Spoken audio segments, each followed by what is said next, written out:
은혜 받으신 하나님의 말씀은 이사야 53장 1절에서 8절입니다. 우리가 전한 것을 누가 믿었느냐? 야훼의 팔이 누구에게 나타났느냐? 그는 주 앞에서 자라나기를 연한 순 같고 마른 땅에서 나온 뿌리 같아서 고운 모양도 없고 풍채도 없은즉 우리가 보기에 흠모할 만한 아름다운 것이 없도다. 그는 멸치를 받아 사람들에게 버림받았으며 간고를 많이 겪었으며 질고를 아는 자라. 마치 사람들이 그에게서 얼굴을 가리는 것 같이 멸치를 당하였고 우리도 그를 귀히 여기지 아니하였도다. 그는 실로 우리의 질고를 지고 우리의 슬픔을 당하였거늘 우리는 생각하기를 그는 징벌을 받아 하나님께 맞으며 고난을 당한다 하였노라. 그가 찔림은 우리의 허물 때문이요 그가 상함은 우리의 죄악 때문이라. 그가 징계를 받음으로 우리는 평화를 누리고 그가 채찍에 맞음으로 우리는 나음을 받았도다. 우리는 다 양 같아서 그릇 행하여 각기 제 길로 갔거늘 야훼께서는 우리 모두의 죄악을 그에게 담당시키셨도다. 그는 곤욕을 당하여 괴로울 때에도 그의 입을 열지 아니하였으며 마치 도수장으로 끌려가는 어린 양과 떡 깎는 자 앞에서 잠잠한 양같이 그의 입을 열지 아니하였도다. 그는 곤욕과 신문을 당하고 끌려갔으나 그 세대 중에 누가 생각하기를 그가 살아있는 자들의 땅에서 끊어짐은 마땅히 형벌받을 내 백성의 허물 때문이라 하였으리요. 아멘.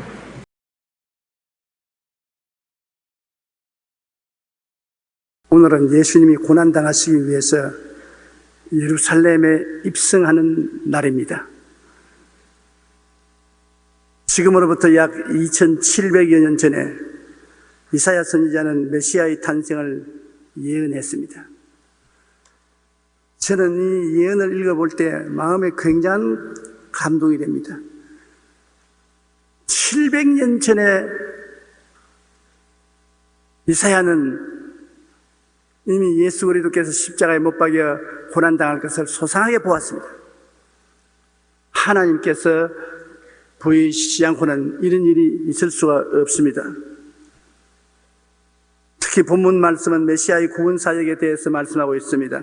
교부 폴리갑은 이사야 53장을 가리켜 복음 기자의 황금 같은 장이라고 말하는 것입니다. 주석가 델리치는 이사야 53장을 구약 성서 예언의 가장 중심부요, 가장 깊고 가장 높은 것이라고 말했습니다. 메시아를 작곡한 핸델은 이사야 53장 말씀으로 순환의 어린 양을 작곡하던 중 펜을 멈추고 나는 세상 죄를 지고 가는 하나님의 어린 양을 보고 있습니다 라며 울었다는 일화도 있습니다. 헨리 나우에는 이사야 53장에 나타난 고난받는 예수님의 모습을 상처받은 치유자의 모습으로 우리를 구원하신다고 말씀하셨습니다. 자기가 상처를 받아서 고난당함에도 불구하고 상처받은 자가 우리를 치료해 준다는 것입니다. 오늘 말씀을 보면 선지자 이사야도 주전 600년에서 700년 전에 예수님의 일생을 환상 중에 보면 너무나 놀라고 충격을 받아 부르짖었던 것입니다. 이 예언서를 통해서 보면 그의 태어남과 외적 환경의 비천함을 우리에게 보여주고 있습니다. 그는 연한 순같이 마른 땅에서 나온 뿌리 같다고 했습니다. 비유컨대 연한 순이라는 것은 굉장히 허약함을 말합니다. 시골에서 자란 사람은 봄이 되면 식물의 순이 나는 것을 볼 수 있습니다. 그것은 짐승이 밟아도 부러지고 사람이 밟아도 붉어지는 아주 연약합니다. 하나님의 아들, 만왕의 왕, 만주의 주가 연한 순같이 아무런 힘도 없이 자라났다는 것입니다. 그리고 마른 땅에서 나온 뿌리 같아서 너무나 척박한 환경에서 겨우 생명을 유지하는 그러한 나무 뿌리 같아요. 그의 생활이 바로 그랬던 것입니다. 고운 모양도 없고 풍채도 없었다고 했는데, 벌써 어린아이로 태어날 때부터 야, 그놈 잘났다, 잘생겼다, 훌륭한 사람이 되겠다, 그렇게 우리가 종종 말하지 않습니까? 그런데 예수 그리스도는 어린아이 때 고운 모양도 없고 당당한 인물이 된 풍채도 없고 너무 빈자하여서 이사야 보기에도 감탄하고 존경할 것이 없었다고 그랬습니다. 여러분이나 나보다 못났다는 것입니다. 이사야 53장 2절에 그는 주 앞에서 자라나기를 연한 순 같고 마른 땅에서 나온 뿌리 같아서 고운 모양도 없고 풍채도 없은즉 우리가 보기에 흠모할 만한 아름다운 것이었도다. 어린애를 얻고 나가도 아무도 어디 보자, 왔다 그럼 잘생겼구나, 그렇게 할 상대가 못 된다는 것입니다. 고운 모양도 없고 풍채가 없은즉 아무도 흠모할 자가 아니었다는 것입니다. 가장 평범한 인간으로 주님은 태어나신 것입니다. 누가복음 2장 4절로 7절에 보면 요셉도 다윗의 집 족속이므로 갈릴리 나사렛 동네에서 유대를 향하여 베들레헴이란 다윗의 동네로 그 약혼한 마리아와 함께 호적하러 올라가니 마리아가 이미 잉태하였더라. 그게 있을 그때 해산할 날이 차서 첫 아들을 낳아 강부로 사서 구유에 누였으니 이는 여관에 있을 곳이 없음이라. 이사야가 예언한 건 그대로 이루어진 상태를 설명하고 있는 것입니다. 그리고 예수 그리스도는 유대 사회에서 자라면서 인간들의 대접을 받지 못했습니다. 유대교의 제도와 조직 안에서 그는 쓸 곳이 없었습니다. 엄격한 유대교의 율법과 제도에 예수 그리스도는 몸 붙일 데가 없었습니다. 그는 갓난 신고를 많이 당했으며 병자들만이 그를 따랐습니다. 보통 사람들은 예수님을 이단이라고 생각하고 안 따랐어요.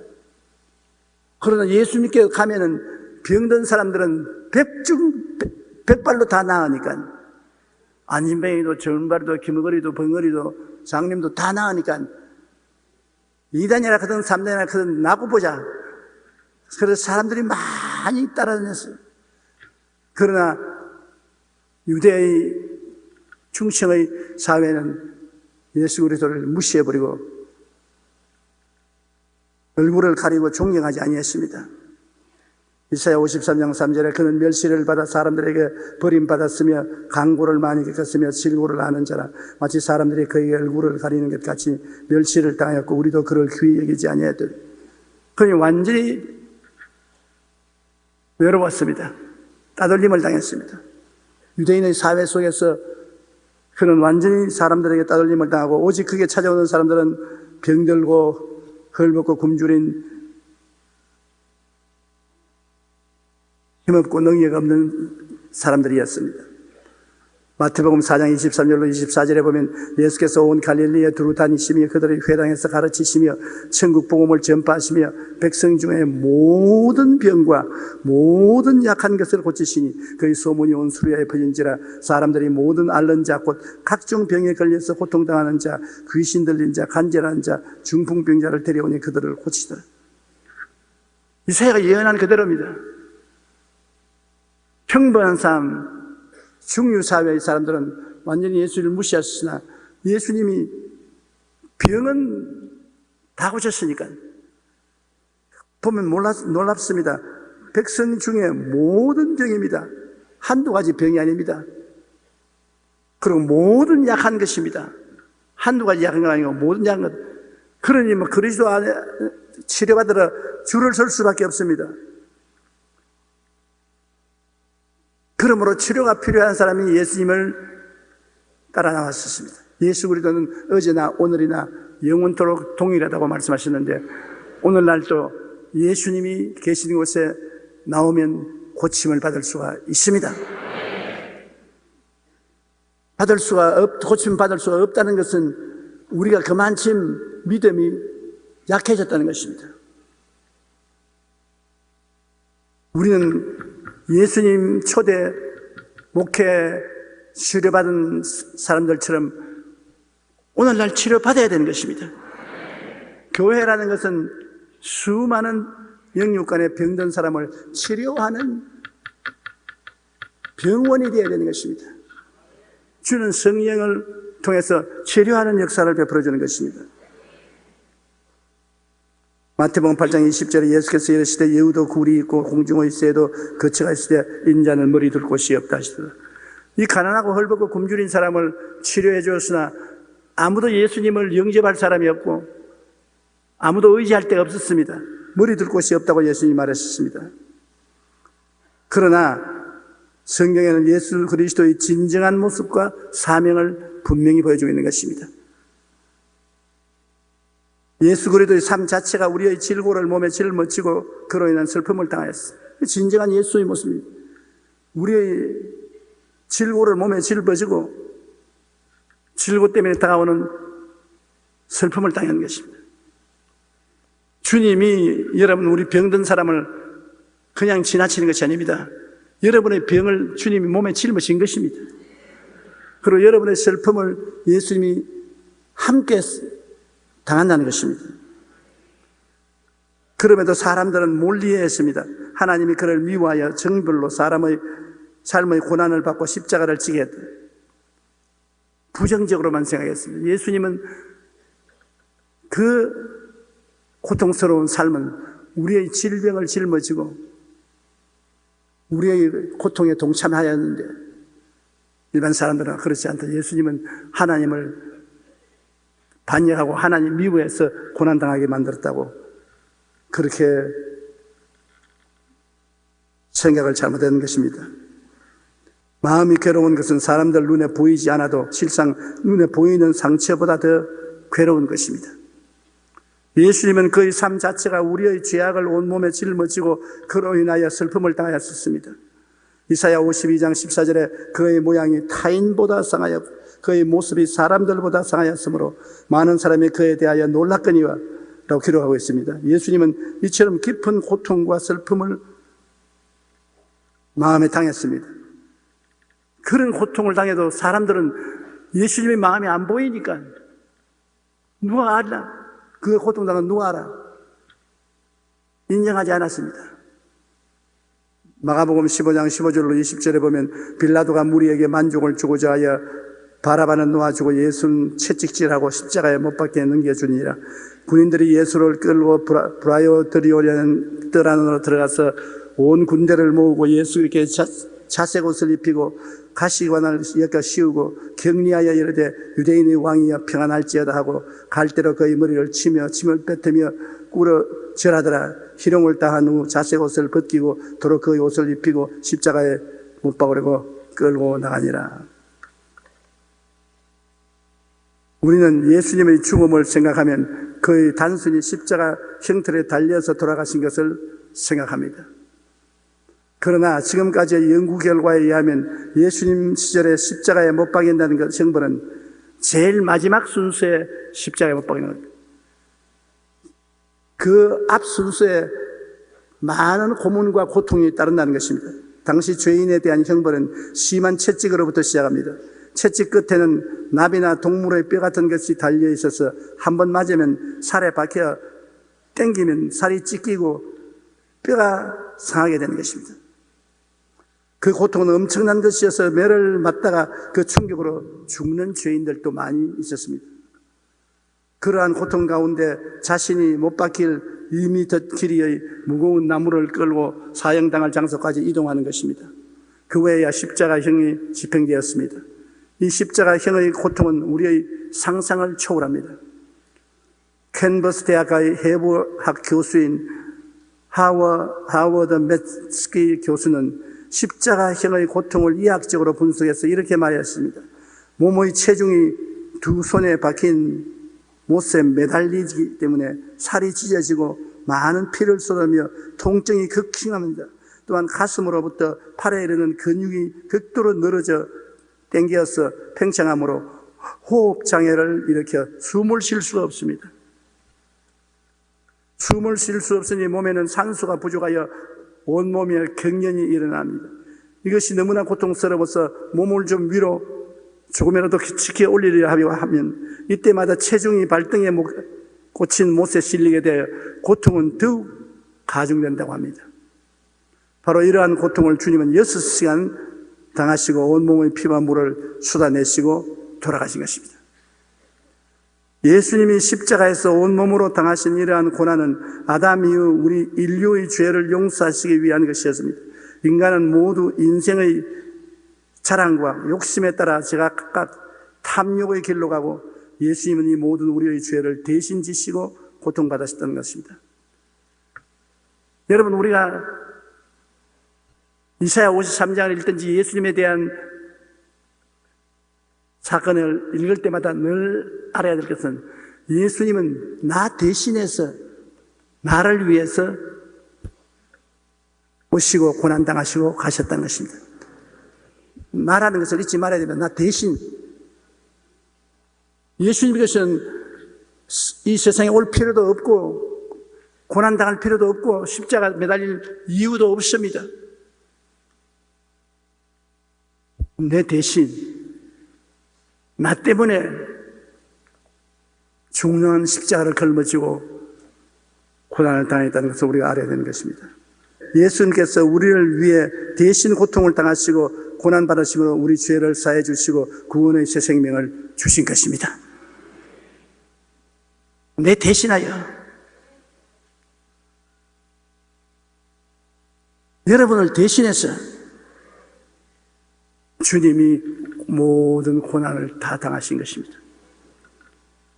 그러니 우리는 주님의 대속의 삶과 그 은혜를 통해서 공짜로 구원받은 것입니다. 그 은혜를 인하여 믿음으로 말미암아 구원을 얻었나니 이것이 우리에게서 난 것이 아니요 하나님의 선물이라 행위에서 난 것이 아니니 아무든지 자랑치 못하게 하려 함이라. 예수 그리스도의 대속의 삶과 고난의 의미를 우리는 이사야 53장에서 볼 수 있습니다. 그는 우리 위해서 찔렸다고 말하는 것입니다. 그가 찔리면 우리 허물이 나며 머리도 가시채 찔리고 손발도 가시채 찔리고 옆구리도 창으로 찔렸은 것입니다. 에베소 2장 1절로 5절에 그는 허물과 죄로 죽었던 너희를 살리셨도다. 전에는 우리도 다 그 가운데 우리 육체의 욕심을 따라 지내며 육체와 마음을 원하는 것을 하여 다른 이들과 같이 본질상 진노의 자녀이더니 긍휼이 풍성하신 하나님이 우리를 사랑하신 그 큰 사랑을 인하여 허물로 죽은 우리를 그리스도와 함께 살리시다. 너희가 은혜로 구원을 받은 것이다. 허물과 죄로 우리는 영원히 죽었습니다.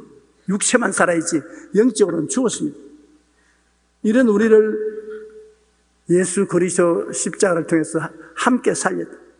예수 죽음 내 죽음, 예수 부활 내 부활로 함께 살려주셨다. 허물로 죽은 우리를 그리스도와 함께 살리셨다.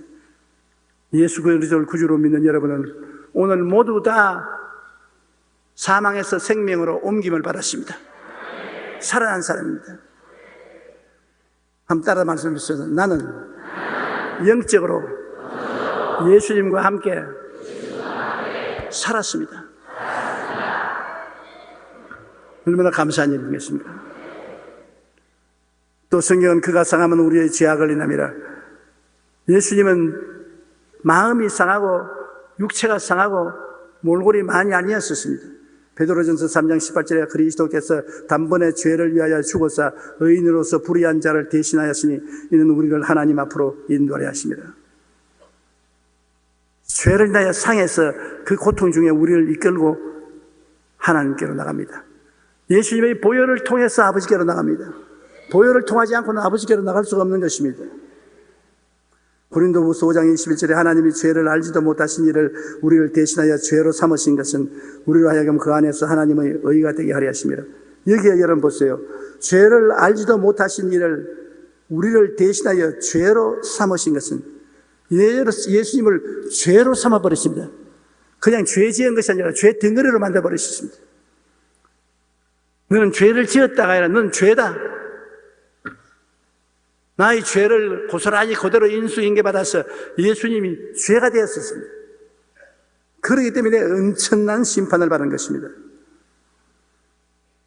그러므로 예수를 믿는 사람은 하나님이 우리를 의가 되었다고 말하는 것입니다. 의인이 된 것이 아니라 의 자체가 되었어요.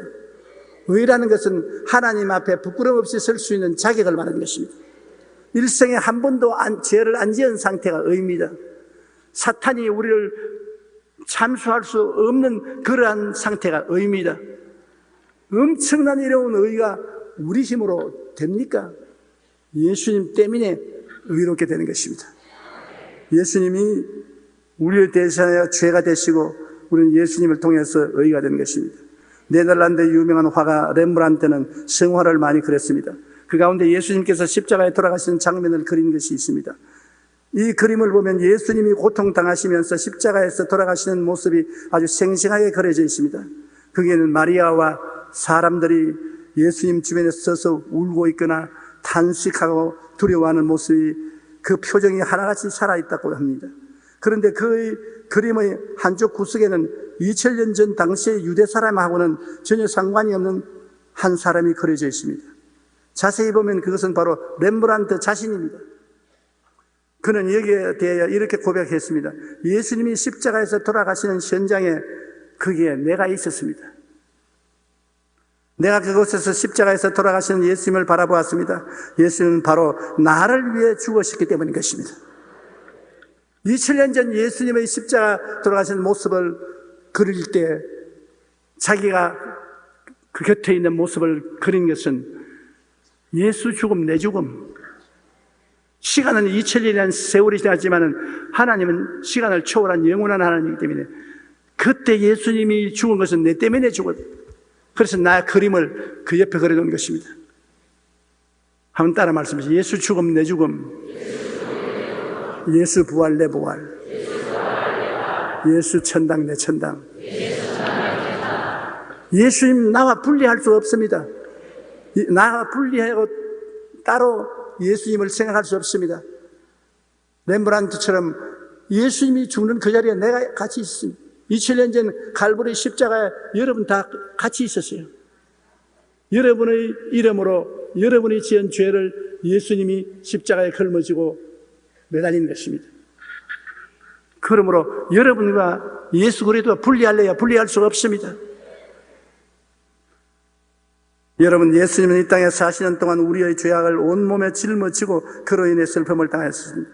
그러나 예수님이 고난받으심으로 우리는 죄와 허물에서 해방되고 평화를 얻고 치료의 건강을 얻게 된 것입니다. 예수님의 대속의 삶으로 우리 영혼이 잘됨같이 범사에 잘되며 강건한 축복을 얻게 된 것입니다. 그 다음에 그가 채찍에 맞음으로 우리는 나음을 받았더라. 예수님이 빌라델에서 채찍에 맞았지 않습니까?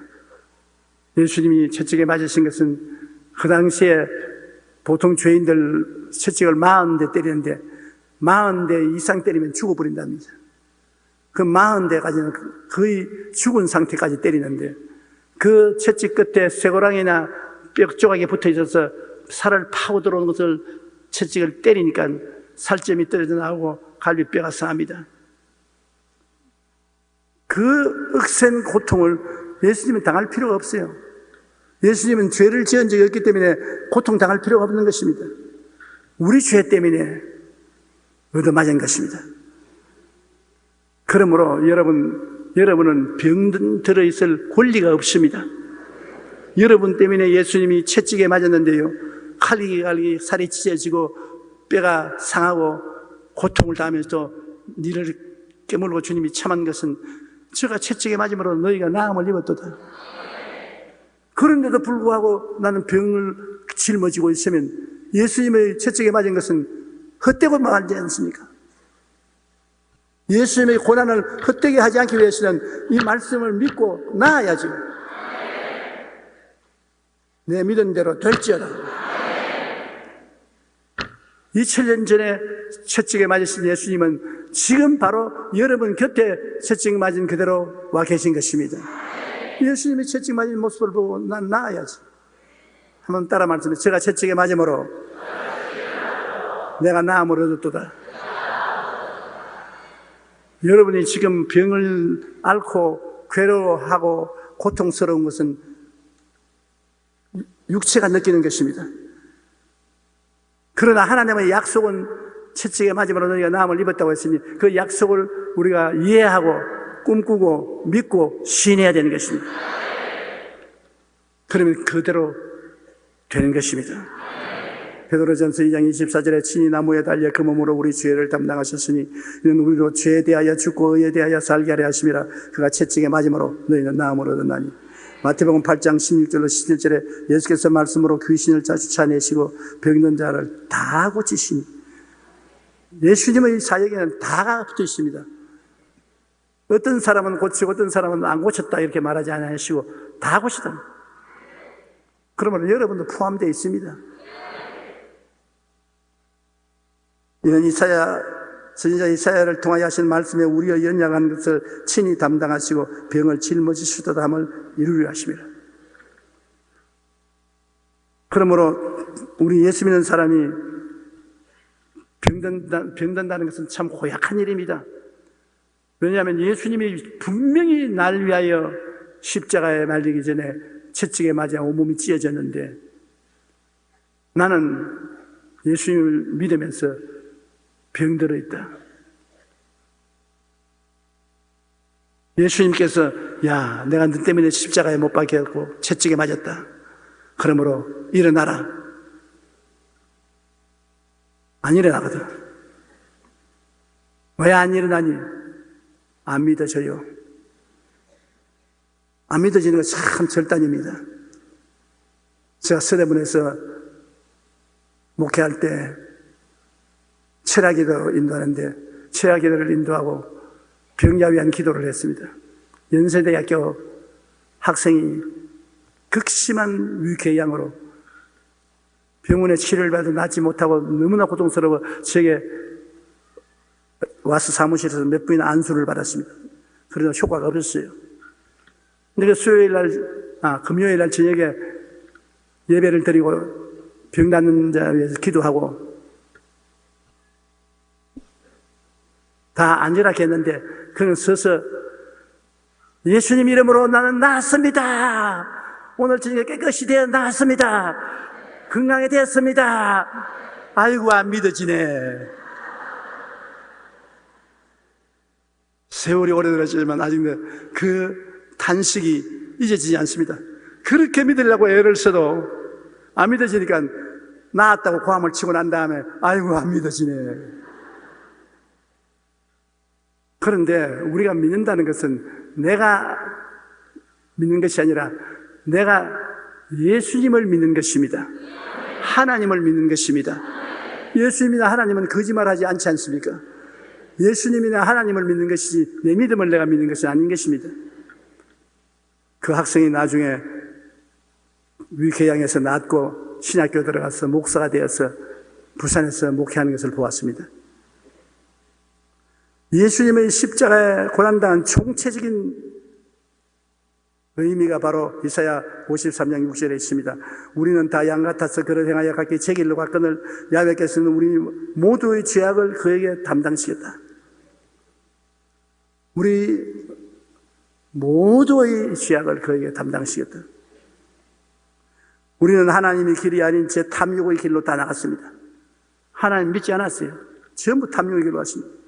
이 모든 죄의 책임을 하나님은 예수님께 짊어지었습니다. 요한복음 1장 29절에 보라 세상 죄를 지고 가는 하나님의 어린 양이로다.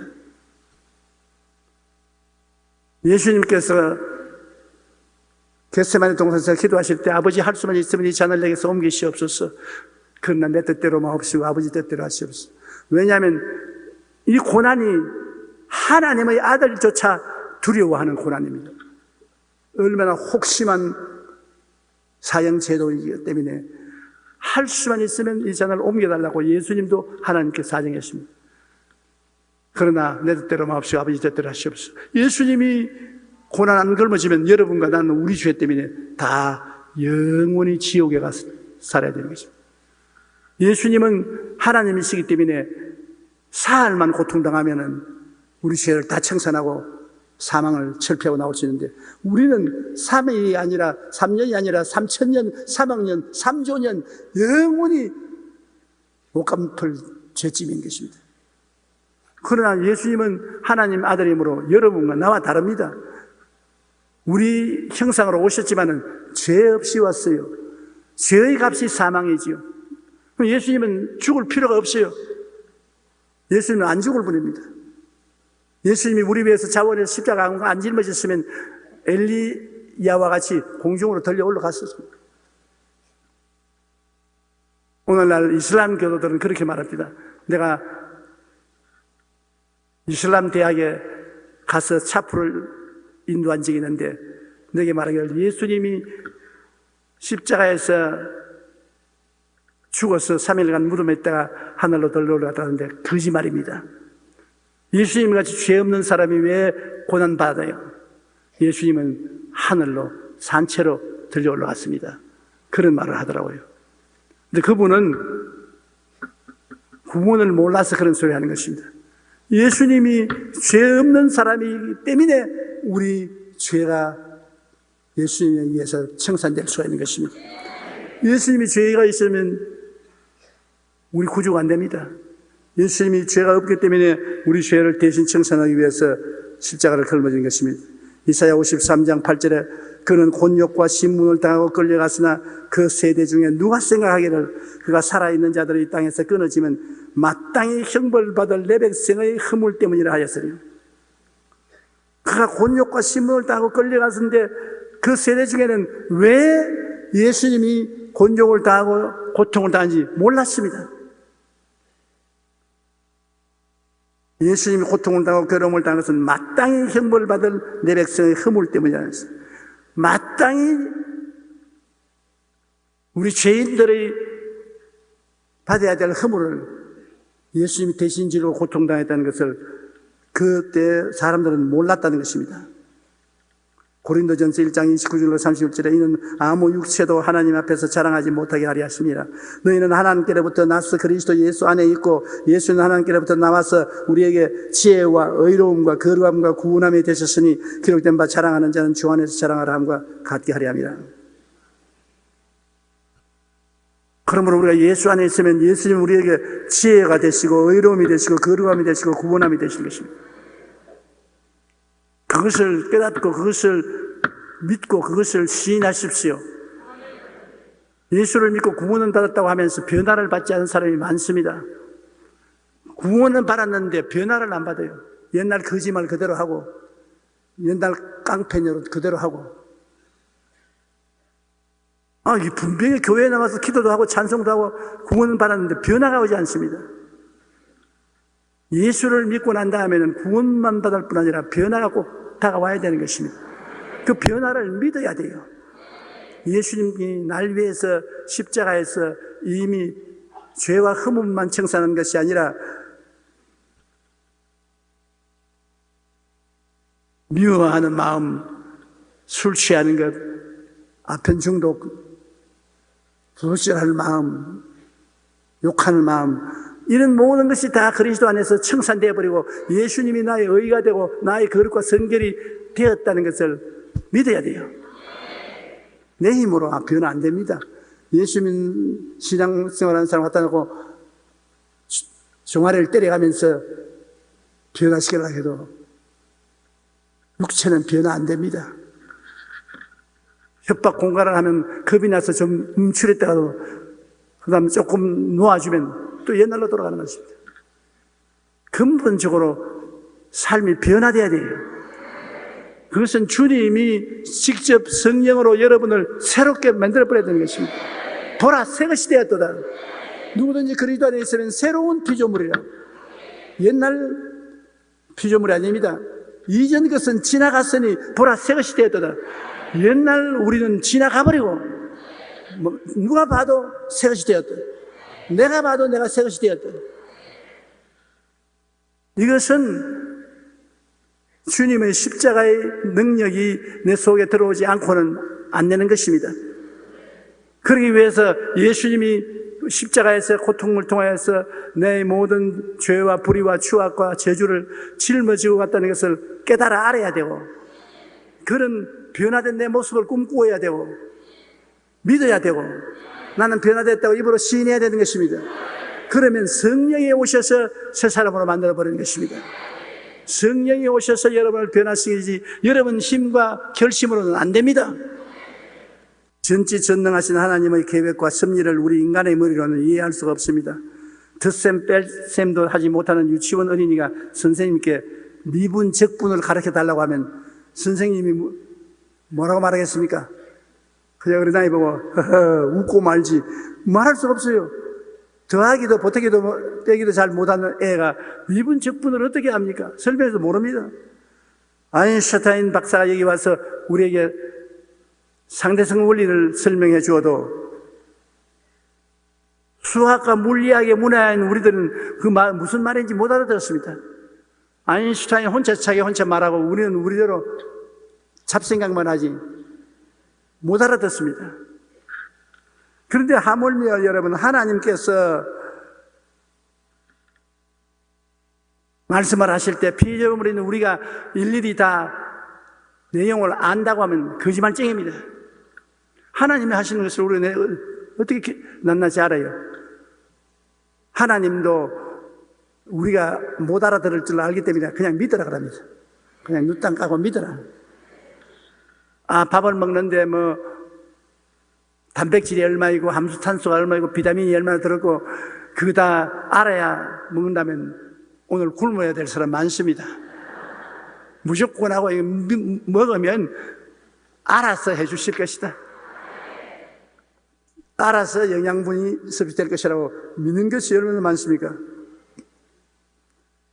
한 시인은 이렇게 말했습니다. 나룻배가 바다를 담을 수 없듯이 인간의 조그마한 가슴이 하나님의 넓은 세계를 다 담을 수가 없다. 그러므로 예수님이 이 땅에 오셔서 우리의 죄를 위해 고통받으시고 십자가에 고난당하시는 것에 대해 사람들은 도무지 이해가 안 됩니다. 그렇게 많이 듣고 그렇게 많이 공부를 했는데도 끝까지 이해가 안 됩니다. 하나님의 사랑은 영원한 섭리 안에서 독생자 예수님을 주셔서 우리의 모든 죄와 허물을 사하시고 우리를 통해 하나님 기뻐하시는 뜻을 이루려고 하신 것인데 그 하나님의 사랑도 우리가 모릅니다. 만분의 일도 모릅니다. 그러므로 하나님이 여러분과 나를 택하셔서 성령을 보내셔서 우리를 가르치고 또 가르치시고 가르치시고 또 가르치시고 꾸짖으시고 성장하게 만들어 주시는 것입니다. 이사야 53장 10절로 12절 우리가 다 같이 한번 읽어보십시다.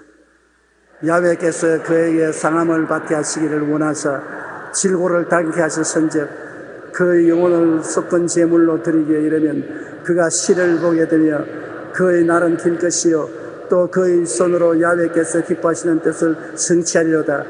그가 자기 영혼의 수광을 보고 만족하게 여길 것이라. 나의 의로운 종이 자기 지식으로 많은 사람을 의롭게 하며 또 그들의 죄악을 친히 담당하리로다. 그러므로 내가 그에게 존귀한 자와 함께 몫을 받게 하여 강한 자와 함께 탈취한 것을 나누게 하리니 이는 그가 자기 영혼을 버려 사망에 이르게 하며 범죄자 중 하나로 헤아림을 받았음이니라. 그러나 그가 많은 사람의 죄를 담당하며 범죄자를 위하여 기도하였나니라. 폐일어나고 예수 그리스도의 삶은 나를 위한 삶인 것입니다. 나 위하여 십자가에 중한 고통 당하사 대신 죽은 주 예수의 사랑하는 은혜여 보배로운 피를 흘려 영원 구원하셨으니 아무리 우리가 감사해도 감사를 다할 수 없습니다. 나는 죄를 짓고 불의하고 추악하고 버림을 받아야 마땅한 인간인 것입니다. 그럼함에도 불구하고 날 대신하여 주님이 죽음을 택한 것입니다. 주님께서는 하나님 아버지 앞에서 아버지 내가 조용기를 대신해서 죽었습니다. 조용기의 죄와 불의 추악과 저주 절망과 죽음은 내가 대신했습니다. 장부를 보십시오. 빚이 없지 않습니까? 내가 다 청산했는데요. 예수님이 계시기 때문에 하나님께서는 우리 과거를 묻지 않으십니다. 주의 보혈이 여러분과 나를 다 청산해버린 것입니다. 그리고 성령을 보내셔서 성령이 24시간 우리와 같이 있으면서 우리를 변화시키려고 애를 쓰고 있습니다. 우리가 조금씩 변화되어 가고 있는 것입니다.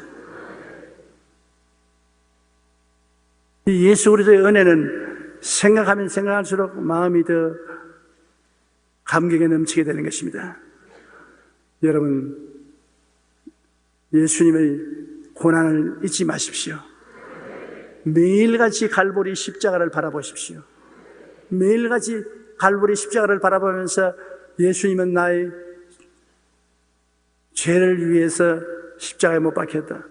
나는 용서와 의로움을 얻었다. 예수님이 나의 불의와 추악을 위해 십자가에 못 박혀서 나는 성결함을 얻었다. 제가 채찍에 맞음으로 내가 나음을 얻었다. 제가 나의 저주를 걸머쥐고 아브라함의 복을 주셨다. 제가 사망과 음부를 실패하시고 부활과 영생을 내게 주셨다. 그걸 자꾸 입으로 외우십시오. 매일같이 십자가를 바라보고 여러분이 그것을 깨닫고 그로 말미암아 변화된 여러분을 꿈꾸고 믿고 입으로 없는 것을 있는 것까지 시인하면 여러분은 새로운 인종이 되는 것입니다. 그리스도의 사람이 되는 것입니다. 옛 사람은 지나가 버리고 새 사람이 되는 것입니다. 내 힘으로 되는 것이 아닙니다. 성령의 능력으로 되는 것입니다. 여러분은 항상 십자가를 바라보고 주님, 나는 십자가를 통해서 기쁩니다. 행복합니다.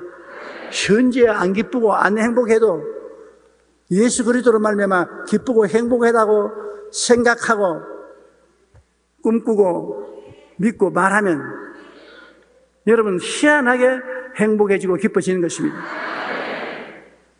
그것이 신앙인 것입니다. 하나님의 능력으로 행복해지고 기뻐지는 것입니다. 우리는 예수 믿는 사람, 이 3차원의 세계, 눈으로 보고 귀로 듣고 냄새 맡고 맛보고 만지는 이 세계 속에서 사는 것이 아니라 이 세계를 초월해서 우리는 하나님의 말씀의 지식과 성령으로 우리 마음에 주시는 꿈과 믿음과 입술의 시인을 통해서 새로운 세계를 만들어서 사는 것입니다. 그러므로 우리는 별난 사람들입니다. 특별한 사람들인 것입니다. 왕같은 세상이요, 거룩한 나라요, 그의 소유된 백성이 되어서 사는 것입니다. 십자가는 괴로운 것이지만 부활을 위해서는 십자가가 있어야 되는 것입니다. 동전의 앞뒤와 같은 것입니다. 죽음이 있으면 부활이 있습니다. 부활이 있으면 죽음이 있어야 되는 것입니다. 그러므로 예수 그리스도의 죽음과 부활을 우리가 믿고 가슴에 받아들임으로 여러분, 우리는 완전히 하나님이 자랑하는 보라 새 것이 되었도다. 새로운 삶을 살 수 있는 것입니다. 잠시 동안 고개에서 기도하십시오. 하나님 아버지, 우리 힘으로는 죄사함도 받지 못하고 구원도 받지 못하고 하나님 나라에 들어갈 수도 없는데 예수님이 날 대신해서 고난당하시고 죄를 청산하시고 거듭나게 해서 하나님 백성이 되게 만들어주심을 감사합니다. 예수님이 우리 가슴 한가운데 늘 와서 계심을 감사합니다. 우리는 그 십자가를 늘 바라보고 새 사람 된 나를 시인하고 바라보고 믿고 주장하게 도와주시옵소서. 새 사람으로 살고 옛 사람으로 살지 않게 도와주시옵소서. 언제나 천국 속에 살게 도와주시옵소서. 천국의 행복과 기쁨이 우리 속에 충만하게 도와주시옵소서. 예수님 이름으로 기도합니다. 아멘. 오늘 은혜의 말씀은 마태복음 26장 36절로 46절입니다. 이에 예수께서 제자들과 함께 겟세마네라 하는 곳에 이르러 제자들에게 이르시되 내가 저기 가서 기도할 동안에 너희는 여기 앉아 있으라 하시고 베드로와 세베대의 두 아들을 데리고 가실새 고민하고 슬퍼하사 이에 말씀하시되 내 마음이 매우 고민하여 죽게 되었으니 너희는 여기 머물러 나와 함께 깨어 있으라 하시고 조금 나아가사 얼굴을 땅에 대시고 엎드려 기도하여 이르시되 내 아버지여 만일 할만하시거든 이 잔을 내게서 지나가게 하옵소서. 그러나 나의 원대로 마시옵고 아버지의 원대로 하옵소서 하시고 제자들에게 오사 그 자는 것을 보시고 베드로에게 말씀하시되 너희가 나와 함께 한 시간도 이렇게 깨어 있을 수 없더냐? 시험에 들지 않게 깨어 기도하라. 마음에는 원이로되 육신이 약하도다 하시고 다시 두 번째 나아가 기도하여 이르시되 내 아버지여 만일 내가 마시지 않고는 이 잔이 내게서 지나갈 수 없거든 아버지의 원대로 되기를 원하나이다 하시고 다시 오사 보신즉 그들이 자니 이는 그들의 눈이 피곤함일러라. 또 그들을 두시고 나아가 세 번째 같은 말씀으로 기도하신 후 이에 제자들에게 오사 이르시되 이제는 자고 쉬라. 보라 때가 가까이 왔으니 인자가 죄인의 손에 팔리느니라. 일어나라 함께 가자. 보라 나를 파는 자가 가까이 왔느니라. 아멘. 오늘 저는 여러분과 함께 예수님께 당하신 3대 고난이라는 제목으로 은혜의 말씀을 나누고자 합니다. 욥기에는 불티가 하늘로 올라가는 것처럼 인생은 고난을 위해서 태어났다고 기록하고 있습니다. 그러나 그 많은 고난이 다 같은 유의 고난은 아닙니다. 절대 다수의 고난은 인간의 범죄와 실수로 말미암아 다가온 고난인 것입니다.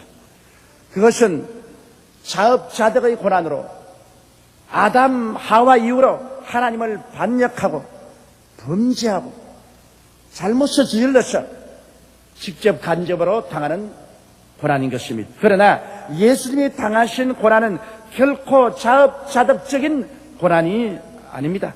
예수님께서는 당신이 고난 당하실 때 어떤 범죄나 잘못을 저질러서 그 결과로 고난당한 것은 전혀 없습니다. 그럼에도 불구하고 예수님은 극한적인 고난을 당하셨습니다.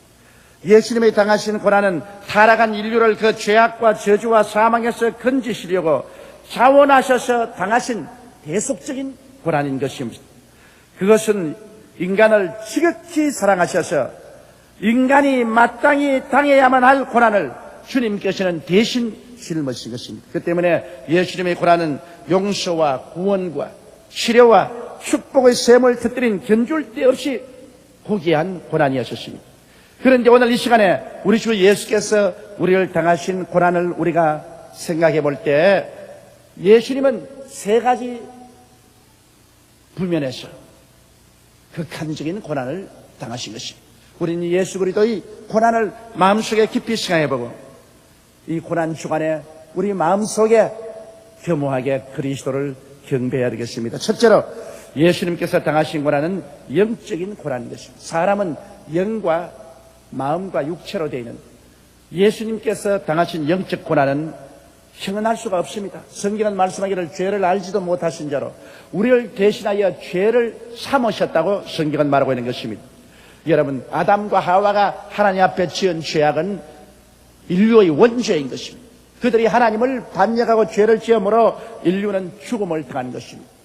이 원죄에서 인간은 아무리 노력해도 해방 얻을 수가 없습니다.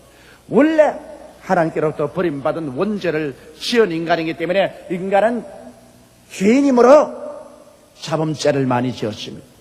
죄의 뿌리에서 태어났기 때문에 많은 허물진 죄를 짓고 살아온 것입니다. 그런데 예수님께서는 인류의 그 원죄도 당신이 짊어져야 되고 인간의 자범죄도 주님께서 대신 짊어져야 된 것입니다. 예수님께서 겟세마네 동산에서 기도할 때 하나님께서 예수님께 큰 대접을 보여주셨습니다. 그 속에는 인간이 버림받을 원죄와 인간이 각자 개인적으로 지은 수없는 자범죄가 가득히 담겨 있었습니다. 그리고 하나님께서 예수님께 말씀했습니다. 이 잔을 마셔라. 예수님은 죄를 알지도 못하고 죄를 지으신 적도 없기 때문에 영적으로 이 죄악을 바라보시고 너무 기가 막혀서 그는 움츠렸습니다. 그리고 하나님께 부르셨습니다. 아버지여, 한 수만 있으면 이 잔을 내게서 옮기시옵소서.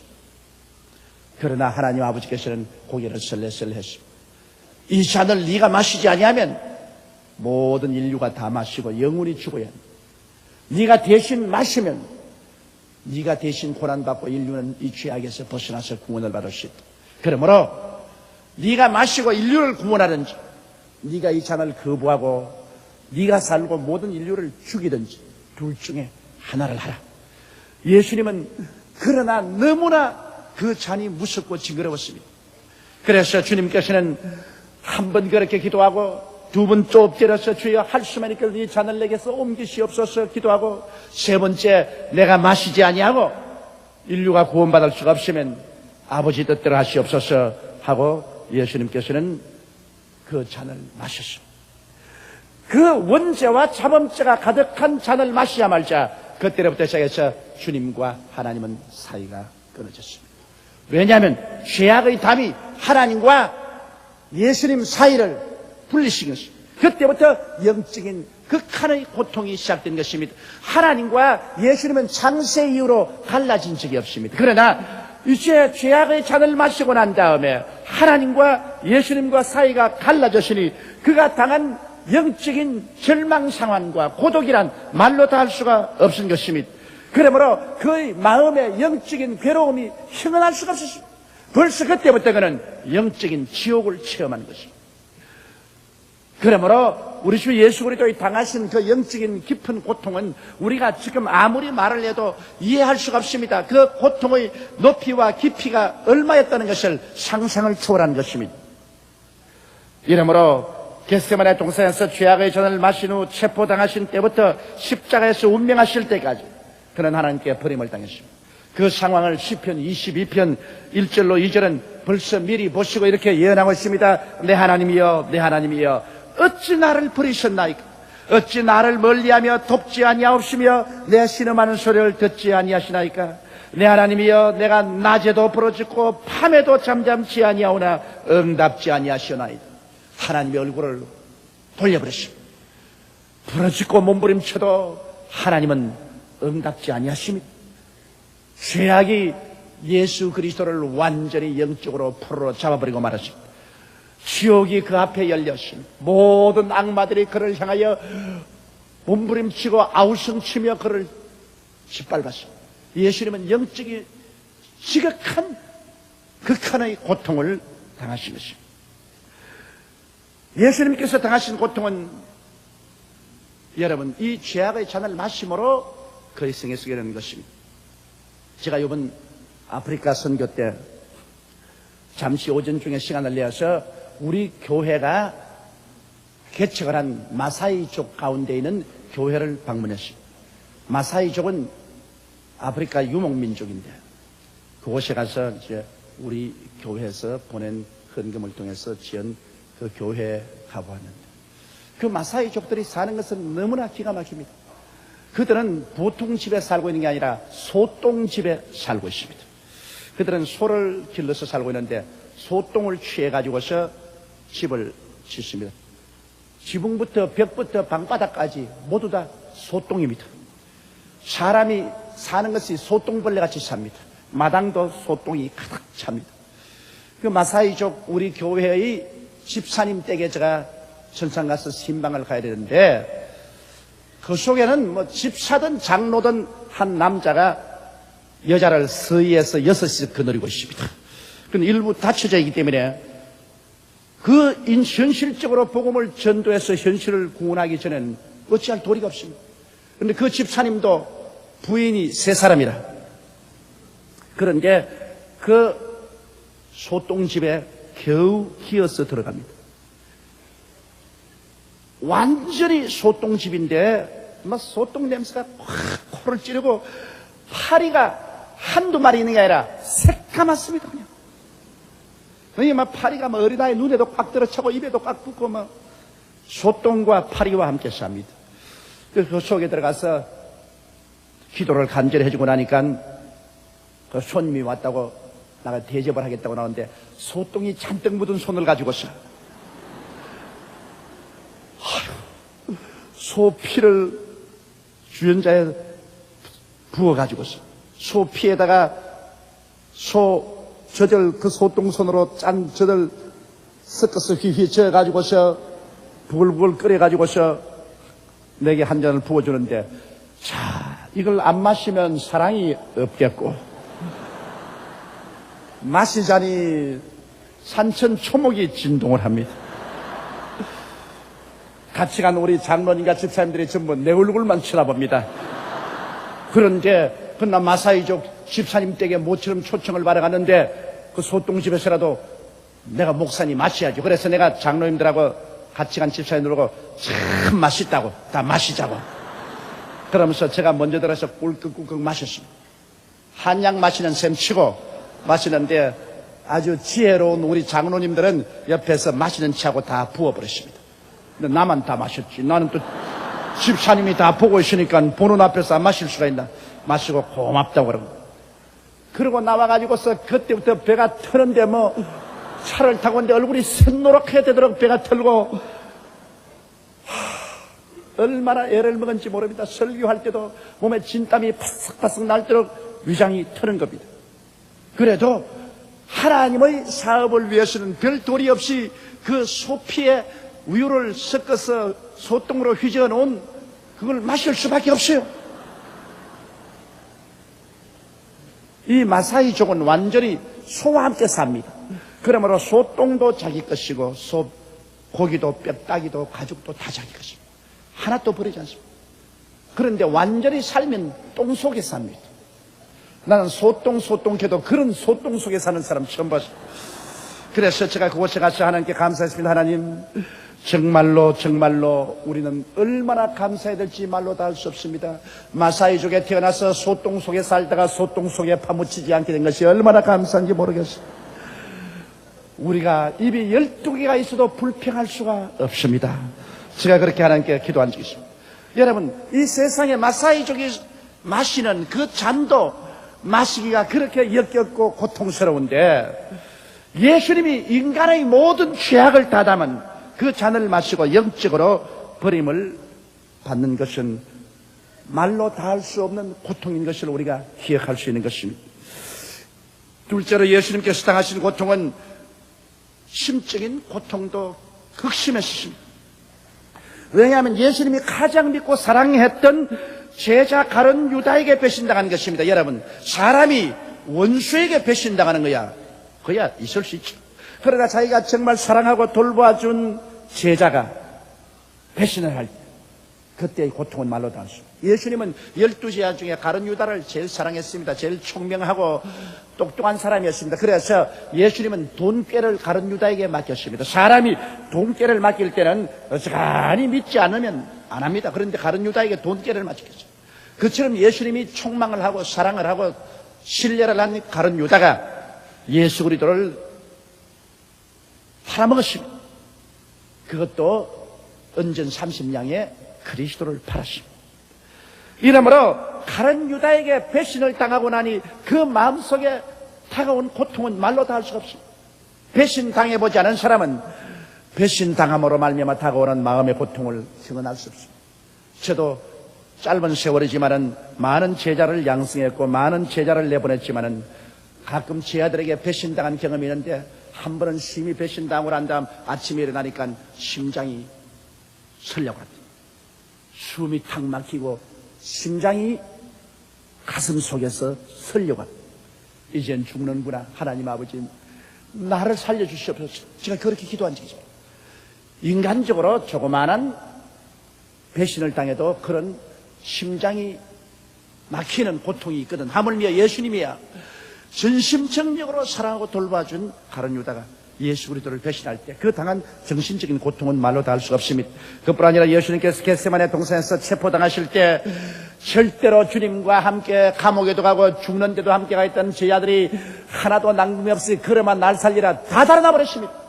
예수님이 잡힐 때 다 달아났어요. 친구가 언제가 친구입니까?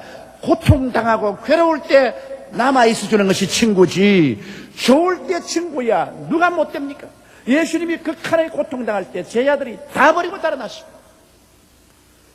그러고 난 다음에 예수님께서 끌려가서 대제사장 가야바와 안나서의 뜰에서 밤새도록 고통을 당했습니다. 주먹으로 얻어맞아서 얼굴이 너무 부어 눈이 붙어버렸습니다. 수염을 뽑아서 생살이 떨어져 나왔습니다. 얼굴이 피투성이가 됐어요. 그리고 침을 뱉어서 온 얼굴과 몸에 침투성입니다. 이와 같은 고통당할 때 베드로가 와 있다가 예수님 보는 앞에서, 듣는 앞에서 예수님을 모른다고 3번이나 부인을 하는데 마지막에는 저주를 하고 맹세하여 가로되 내가 저를 도무지 알지 못하노라 했습니다. 여러분, 그 말을 때 예수 그리스도의 충격은 어떻게 했습니까? 유다에게 이미 배신당한다가 가장 수혜자인 베드로에게까지 저주하고 맹세하면서 예수님을 모른다고 할 때 그리스도의 고통은 말로 다 할 수 없습니다. 거기에다가 예수님께서 십자가를 걸머지고 겟세마네 동산을 향해서 걸어갈 때 그렇게 평소에 사랑을 받고 병 고쳐주고 은혜를 베풀어준 군중이 돌아서서 그에게 원수를 갚습니다. 은혜를 원수로 갚습니다. 저를 십자가에 못 박으셔서, 저를 십자가에 못 박으셔서 은혜를 원수로 갚는 것, 이것보다 여러분 처참한 것이 어디 있습니까? 그러나 사람들은 오늘날도 그렇습니다. 아무 은혜도 안 베풀면 원수도 갚지 않습니다. 대개 은혜를 많이 베푼 사람이 은혜를 받지 않았다고 생각하려고 마음의 부담을 없애려고 은혜를 원수로 갚습니다. 그렇게 예수님이 사랑을 베풀어준 군중이 돌이켜서 그리스도에게 그 은혜를 원수로 갚을 때 예수 그리스도의 고통이 얼마나 마음이 괴로웠겠습니까? 십자가 못 박여서 그는 높이 달렸을 때 위로는 하나님께로부터 영적으로 버림받고 아래로는 모든 제자들에게 버림받고 사람들에게 버림받은, 인간이 버림받은 고독이라는 것이 굉장히 무섭습니다. 사람이 나이를 먹어 괴로운 것은 왜냐하면 나이를 먹었을 때 사회에서 이제는 소외당하고 모든 젊은 사람에게 소외당하고 외로워지는 것, 이것이 굉장히 무서운 것입니다. 인간이라는 것은 사회적인 존재이기 때문에 외롭고 고독하고 버림당한다는 것, 이것이 얼마나 무서운지 모릅니다. 예수님은 철저히 버림을 당했습니다. 하나님이여 하나님이여 어찌하여 나를 버리셨나요? 영적으로 이미 버림받은 그리스도가 정신적으로 완전히 제자들에게 버림을 당해서 십자가에 못 박혔습니다. 나는 거기에서 우리 여성들에 대해서 높이 평가합니다. 남자들은 다 예수를 버렸는데 예수님의 여자들은 끝까지 십자가 밑에 남아서 그리스도가 운명하는 것을 통구하고 울면서 바라보았습니다. 아마 그래서 오늘날 주님께서 그걸 갚아주신다고 천당 가는 후보들을, 여성들을 많이 부른 것 같습니다. 교회 가면 남자들보다는 여자들이 많이 구원을 받습니다. 주님께서는 여자들이 충성스럽게 끝까지 주님을 따르고 그 마지막 고통의 순간까지라도 그를 버리지 않고 붙들어준 그것을 잊지 않고 계시는 줄로 그렇게 생각하고 있습니다. 이래서 예수님은 정신적으로 한없는 고통과 고독을 뼛속까지 체험했습니다. 사랑하는 자들에게 다 배신당하는 그 괴로움을 겪으십니다. 셋째 번에 예수님이 당하신 고난은 또 육체적인 고난인 것입니다. 목요일 밤새도록 겟세마네 동산에서 가야바의 뜰에서 신문 바르며 매를 받고 고통을 당했습니다. 목요일 날 밤중에 겟세마네 동산에서 잡힌 그는 인정사정 없이 끌려서 안나스와 가야바의 뜰에서 그런 신문을 받았습니다. 그 하숙들이 와서 예수 그리스도를 주먹으로 치고 발로 차고 수염을 뜯고 침을 베었고 하나님의 아들로서 당한 모욕을 한번 생각해 보십시오. 그가 하늘과 땅을 지으신 하나님이십니다. 만물이 그로 말미암아 지은 바 되었으니 지은 것이 하나도 그가 없이는 된 것이 없다고 성경은 말하고 있는 거죠. 그 만왕의 왕 만주의 주가 육을 쓰고 인간을 구원하기 위해서 오니 인간들이 이 하나님을 알아보지 못하고 처참하게 그를 취급한 것입니다. 그래서 예수 그리스도는 이미 밤새도록 고난받으며 시장도 하시고 온몸이 매를 맞아 욱신거리고 아팠었습니다. 그런데 금요일 새벽에 빌라도의 뜰에서 또 빌라도 앞에서 신문을 당하고 그리고 사형 언도를 받고 난 다음에는 군인들에게 끌려가서 군인들이 그에게 홍포를 입히고 머리에 가시 면류관을 씌우고 그러고 난 다음에 채찍으로 때렸습니다. 밤새도록 한숨도 못 자고 아무것도 잡수지 못하고 그리고 수없이 시달린 예수님을 또 나무에 묶어놓고 전통적으로 40에 하나 감한 매를 때립니다. 그 당시에 로마 군인들이 쓰던 채찍은 5가지가 있는데 가지마다 끝에 쇠고랑이 붙었습니다. 한 번 때리면 5가지가 몸을 파고 들어가면 땡겨버리면 덩어리가 줄자리가 파헤쳐집니다. 이것을 40에 하나 가만 39차례 때렸어. 예수님의 덩어리가 다 찢어지고 피가 강물처럼 흘러내렸습니다. 성경은 말씀하기를 제가 채찍에 맞음으로 너희가 나음을 입었다고 말씀하라고 있는 것입니다. 이 말할 수 없는 고통을 당할 때 주님은 그 당한 채찍의 고통을 우리의 병을 갚는 대가로 삼으신 것입니다. 그러고 난 다음 주님께서 그 무거운 십자가를 걸머쥐고 갈보리 산을 향해서 걸어가는데 주님께서 가다가는 넘어지고 또 가다가는 넘어지고 또 가다가는 넘어졌습니다. 결국 갈보리산 위에 올라가서 그는 십자가에 빨가벗겨서 눕혀지고 양손에 대못이 박히고 양발에 대못이 박히고 하늘과 땅 사이에 높이 매달렸습니다. 말이 쉬워 그렇지 여러분, 하늘과 땅 사이에 양손과 양발에 대못이 박혀서 매달려서 피를 흘려가며 죽어간다는 것이 얼마나 괴로운지 말로 다 알 수 없습니다. 예수님께서 여북 괴로워야 엘리 엘리 라마 사박다니 하나님이 하나님이여 어찌하여 나를 버리셨나요? 그렇게 외쳤겠습니다. 그 고통이 극한 상황이었습니다. 예수님께서는 여러분 십자가에 못 박여서 나중에 6시간 만에 오후 3시에 운명하셨는데 우편에 못 박인 강도나 좌편에 못 박인 강도는 아직 죽지 않았기 때문에 해지기 전에 그들을 십자가에서 내리기 위해서 로마 군인들이 무릎을 잘랐습니다. 그래서 피를 흘리게 해서 죽였지만 예수 그리스도는 보니 이미 운명했었기 때문에 그들이 창으로 옆구리를 찌르니까 창이 그 심장을 꿰뚫어자 물과 피가 흘러내렸습니다. 예수 그리스도의 죽으심은 여러분 보통 인간적인 죽음이 아니었습니다. 그런 무릎을 자르지도 아니해도 십자가에서 죽으신 이유는 그 심장이 안에서 터진 것입니다. 왜냐하면 로마 군인들이 창으로 찌르니까 물과 피가 나왔습니다. 심장에서 이미 터져서 심낭에 피가 잠겼기 때문에 물과 피가 분리되어서 창이 그 심낭을 찌을 때 물이 흐르고 피가 흘렀습니다. 예수님께서는 영적인 그 버림받은 고통의 극한 상황, 정신적인 배반당한 그 괴로움, 그 슬픔, 그 고독, 그리고 육체의 괴로움, 이것이 뒤범벅이 되어서 도저히 그가 감당할 수가 없었습니다. 그래서 내가 다 이루었다, 아버지여 내 영혼을 아버지께 부탁하려 할 때 그 가슴 속에는 심장이 터져버린 거죠. 심장이 터져서 피가 심낭으로 쏟아진 것입니다. 그리고 그곳에서 피는 물과 분리된 것입니다. 이러므로 예수 그리스도의 고통은 심장이 터질 듯한 그런 고통이었습니다. 이런 것을 생각할 때 여러분 주님이 당한 고통을 우리는 이 고난 주간에 마음속에 깊이 생각해 보지 아니할 수 없습니다. 예수님께서 사랑의 위대한 힘에 잡혀 우리를 대신하여 고난당하신 것입니다. 예수님께서 우리를 위해 고난당한 것 할 수 없이 붙잡혀서 당한 건 아닙니다. 사랑의 위대한 힘에 잡혀서 우리를 사랑하기 때문에 도저히 그 사랑을 버릴 수가 없어서 사랑의 포로가 되어서 주님께서는 그 고난을 당하신 것입니다. 원수들은 그를 향하여 내가 과연 하나님의 아들이면 십자가에서 내려오라고 조롱했고 저가 남을 구원하였을 때 자기는 구원하지 못한다고 조롱했습니다. 예수님이 과연 우리는 구원하였을 때 자기를 구원할 수가 없었습니다. 왜? 우리를 사랑했기 때문에. 그가 십자가에서 내려오면 우리가 다 죽어야 돼.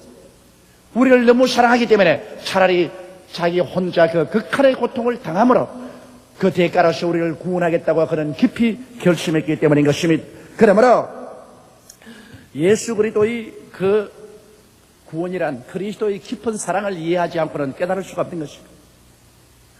사랑은 모든 고난을 참고 자기를 희생한 것입니다.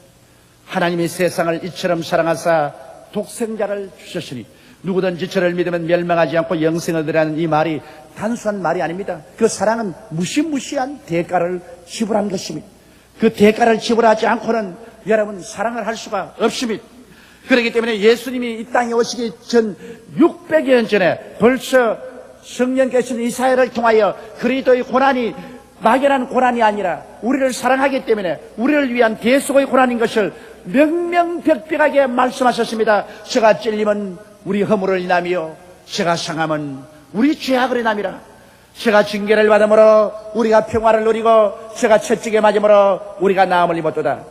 우리는 다 그런 행하여 각기 제 길로 갔거늘 야훼께서는 우리 무리의 죄악을 저에게 담당시켰도다. 그리스도의 고난은 완전히 우리 때문에 당한 고난인 것입니다. 저는 요번에 아프리카를 가면서 느낀 점이 있었습니다. 가도 끝이었습니다. 여기에서 비행기를 타고 파리에 가서, 파리에서 또 비행기를 갈아타고 저 남아 연방공화국까지 내려가는데 가도 끝이 없습니다. 나중에는 몸부림이 나고 온몸이 쑤시고 괴롭습니다. 그래서 제가 저 마음속에 물었습니다. 하나님, 나같이 팔자 좋은 사람이 왜 사서 고생을 합니까? 한국에 있으면 세계 최대의 교회를 목회하고 있지, 내가 먹을 것이 없나, 입을 것이 없나, 잠잘 곳이 없나, 환영받을 곳이 없나, 뭐 때문에 내가 이 고생을 하고 옵니까? 그 마음에 회의가 들어왔어. 그 다음 가니까 모처럼 왔다고 하루에 4번씩 설교를 하도록 스케줄을 짜놨습니다. 이게 뭐 사람 죽이는 겁니다. 아침부터 저녁까지 4번씩 설교를 하는데 내가 못하겠다 그러니까 여기 사람들에게 이미 4번씩 설교한다고 해서 돈을 다 받고 이미 입회금을 다 받았으니 목사님이 안 세면 우리는 맞아 죽습니다 그럽니다. 그래서 제가 그렇게 설교를 하고 호텔에 들어와서 녹초가 되어서 잠이 들면서 하나님은 다시는 안 올래요. 다시는 이 짓 안 할래요. 이제 나이 60이 다 돼가 내가 이제 못 견디겠어요. 그럴 때 내 마음속에 늘 들려오는 이 그리스도의 음성인 것입니다. 주님은 너를 사랑해서 하늘 보좌를 버리고 이 땅에 와서 십자가를 걸음을지고 몸을 찢고 피를 흘렸는데 너는 비행기 타고 호강하면서 와가지고서 너를 환영하는 이 수많은 군중 앞에서 네가 좀 피곤하고 고달퍼지만은 설교에서 그리스도의 복음을 전가하는 것이 무엇이 그렇게 괴롭노? 그러니까 잔소리하지 말고 기운 있을 때 부지런히 해라. 그리스도의 사랑이 마음을 강권하지 아니하면 복음 전도도 여러분 쉽지 않습니다. 바울이 말하기를 내가 정신이 돌아도 그리스도를 위하여 돌아고 온전해도 너를 위하여 온전하니 예수의 사랑이 나를 강권한다고. 우리 인간도 그리스도의 사랑이 마음속에 있어 강권하면 여러 가지 고난을 감내할 수 있는데 예수님이야말로 여러분 우리를 정말 사랑했기 때문에 여러분과 내 한 사람 한 사람의 영혼을 너무나 사랑하시기 때문에 우리가 죽을 자리에 주님이 창원에서 들어가서 십자가를 짊어지고 영적인 정신적인 육체적인 극한의 고통을 당하시고 몸을 찢고 피를 흘리심으로 우리를 구원하여 주신 것입니다. 얼마나 아팠을까. 못 박힌 그 손과 발, 죄 없이 십자가에 매달리신 예수님, 하늘도 땅도 울고 산천초목이 다 울었습니다. 해조차 빛을 잃고 비치지 않았습니다. 이런 고난을 통해서 우리에게 영원한 속죄를 이루고 영원한 의로움을 선물로 주시고 끝없는 구원을 주시고 하늘의 영광을 값없이 허락하여 주신 것입니다. 이제 주님은 고난 당하신 그 결과로 못 박힌 손을 활짝 내미시고 수고하고 무거운 짐진 자들은 다 내게로 오라. 내가 너를 쉬게 해주겠다고 말씀하는 것입니다. 이 예수님 앞에 우리는 믿음으로 나가고 감사로 나가고 사랑으로 나가고 흠모하면서 우리 나가게 되시기를 주의 이름으로 축원합니다. 우리 다 같이 고개 숙여 기도드리겠습니다. 전능하시고 거룩하신 하나님 우리 아버지, 주 하나님을 사랑하고 예수님을 전하는 삶을 사는 우리들이 되게 도와주옵소서. 우리 주 예수님 이름으로 기도드리옵나이다. 아멘. 오늘 은혜 받으실 말씀은 고린도전서 15장 12절부터 20절 말씀 되겠습니다. 그리스도께서 죽은 자 가운데서 다시 살아나셨다 전파되었거늘 너희 중에서 어떤 사람들은 어찌하여 죽은 자 가운데서 부활이 없다 하느냐. 만일 죽은 자의 부활이 없으면 그리스도도 다시 살아나지 못하셨으리라. 그리스도께서 만일 다시 살아나지 못하셨으면 우리가 전파하는 것도 헛것이요 또 너희 믿음도 헛것이며 또 우리가 하나님의 거짓 증인으로 발견되리니 우리가 하나님이 그리스도를 다시 살리셨다고 증언하였습니다. 만일 죽은 자가 다시 살아나는 일이 없으면 하나님이 그리스도를 다시 살리지 아니하셨으리라. 만일 죽은 자가 다시 살아나는 일이 없으면 그리스도도 다시 살아나신 일이 없었을 터이요. 그리스도께서 다시 살아나신 일이 없으면 너희의 믿음도 헛되고 너희가 여전히 죄 가운데 있을 것이요. 또한 그리스도 안에서 잠자는 자도 망하였으리니 만일 그리스도 안에서 우리가 바라는 것이 다만 이 세상의 삶뿐이면 모든 사람 가운데 우리가 더욱 불쌍한 자이리라. 그러나 이제 그리스도께서 죽은 자 가운데서 다시 살아나사 잠자는 자들의 첫 열매가 되셨도다. 아멘.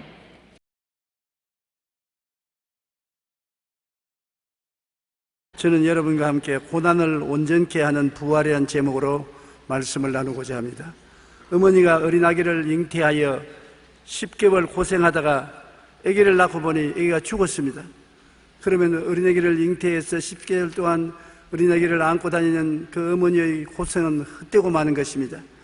예수님이 십자가 고난이 처절했지만 부활하지 못했으면 예수님의 고난은 죽고 그냥 사라져버리는 허무한 것이 되고 말았을 것입니다. 부활은 고난을 가치 있고 의미 있게 만들며 성리의 면류관이 되는 것입니다.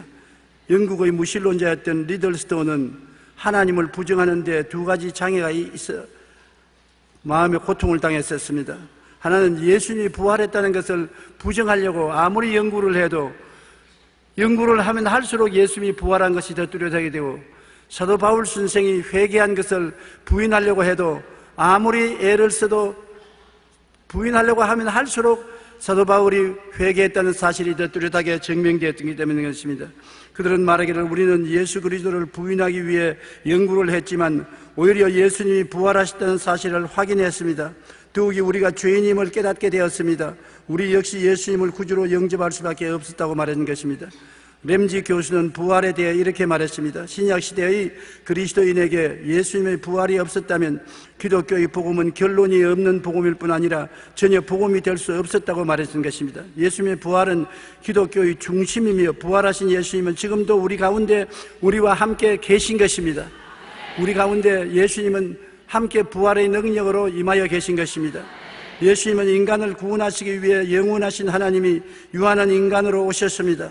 저주받은 인간의 삶을 사신 주님은 십자가 대속으로 철저히 죽으심을 맛보하셨지만 부활하심으로 인류 대속을 완성하시고 승리를 거두신 것입니다. 예수님은 누구십니까? 인간을 구원하기 위하여 영원하신 하나님이 유한한 인간으로 오신 것을 우리가 알아야 되는 것입니다. 우리와 똑같은 모습으로 이 세상에 오셨지만은 예수님은 근원이 하나님이신 것입니다. 예수님은 대속 제물이 되기 위해서 인간의 탈을 쓰고 이 세상에 오셔서 저주받은 인간의 삶을 함께 살아셨습니다. 33년 동안 예수님은 특권을 갖고 살지 않았었습니다.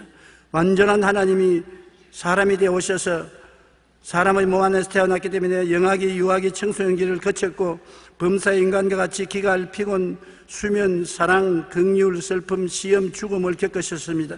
예수님은 죄가 전혀 없었지만은 의인으로서 완전한 사람이지만은 사람으로서 당하는 고통을 다 겪었던 것입니다. 히브리서 2장 17절 18절에 이는 하나님의 일에 자비하고 신실한 대제사장이 되어 백성의 죄를 속량하려 하심이라. 그가 시험을 받아 고난을 당하셨은즉 시험받는 자들을 능히 도우실 수 있느니라. 예수님께서 오늘날 우리의 형편과 사정을 아는 것은 우리의 형편과 사정을 다 겪고 살아왔기 때문에 아는 것입니다. 젊은이들의 사정을 아는 것은 젊은 시절을 지났기 때문에 그렇고 장년의 사정을 아는 것은 장년의 세월을 지났기 때문에 그런 것입니다. 예수님은 여러분과 내가 당하는 고통을 안 당한 것이 하나도 없습니다. 그러므로 우리를 이해하고 동정하고 사랑하고 우리의 부르짖음에 응답하실 수가 있으신 것입니다. 예수님은 십자가의 대속의 죽음을 철저히 맛보셨습니다. 예수님이 가짜로 죽은 것이 아니라 철저히 죽었고 극악의 고통을 당하면서 죽으신 것입니다. 베드로전서 2장 22절로 24절 우리 다 같이 한번 읽어보십시다. 그는 죄를 범하지 아니하시고 그 입에 거짓도 없으시며 욕을 당하실 때 맞대어 욕하지 아니하시고 고난을 당하실 때 위협하지 아니하시고 오직 공의로 심판하시는 이에게 부탁하시며 친히 나무에 달려 그 몸으로 우리 죄를 담당하셨으니 이는 우리로 죄에 대하여 죽고 의에 대하여 살게 하려 하심이라. 친히 나무에 달려 그 몸으로 우리 죄를 담당하신 것입니다. 여러분과 나의 죄를 주님은 대신 짊어지고 나무에 달린 것입니다. 그가 찔림은 우리 흠으로 인하며 그가 상함은 우리 죄악으로 인하며 그가 징계를 받음으로 우리가 평화를 누리고 그가 채찍에 맞음으로 우리가 나음을 입었도다. 우리는 다 양같이 그릇 행하여 각기 제 길로 갔거늘 야훼께서는 우리 무리의 죄악을 그에게 담당시키신 것입니다. 그러므로 예수님은 바로 여러분의 죄를 대신 짊어지신 예수님의 대속물이라는 것을 알아야 되는 것입니다. 예수님은 죽었다가 그냥 무덤에 들어가서 사라졌으면 예수님이 우리의 죄를 청산하지 못한 증거가 되는 것입니다. 우리 죄 때문에 죽었으면, 죄를 다 갚았으면 살아나야 죄가 갚았다는 증거가 되는데, 예수님이 사흘 만에 부활하심으로 말미암아 여러분의 죄가 다 청산되고 불의가 청산되고 질병이 청산되고 저주가 청산되고 죽음이 청산되었다는 것을 만천하에 공표한 것입니다. 주님은 여러분 때문에 죽으셨기 때문에 여러분 때문에 부활하신 것입니다. 부활은 바로 오늘 여러분에게, 여러분 예수 안에서 죄사함을 받았고 거룩함을 얻었고 치료받았고 축복받았고 영생복락을 얻은 증거가 되는 것입니다. 고린도전서 15장 16절로 20절 우리 다 같이 한번 읽어보십시다. 만일 죽은 자가 다시 살아나는 일이 없으면 그리스도도 다시 살아나신 일이 없었을 터이요, 그리스도께서 다시 살아나신 일이 없으면 너희의 믿음도 헛되고 너희가 여전히 죄 가운데 있을 것이요, 또한 그리스도 안에서 잠자는 자도 망하였으리니 만일 그리스도 안에서 우리의 바라는 것이 다만 이 세상 살 뿐이면 모든 사람 가운데 우리가 더욱 불쌍한 자이리라. 그러나 이제 그리스도께서 죽은 자 가운데서 다시 살아나사 잠자는 자들의 첫 열매가 되셨도다. 주님께서 살아나셨기 때문에 이제 모든 믿는 자에게 증명이 된 것입니다. 너희도 살아난다.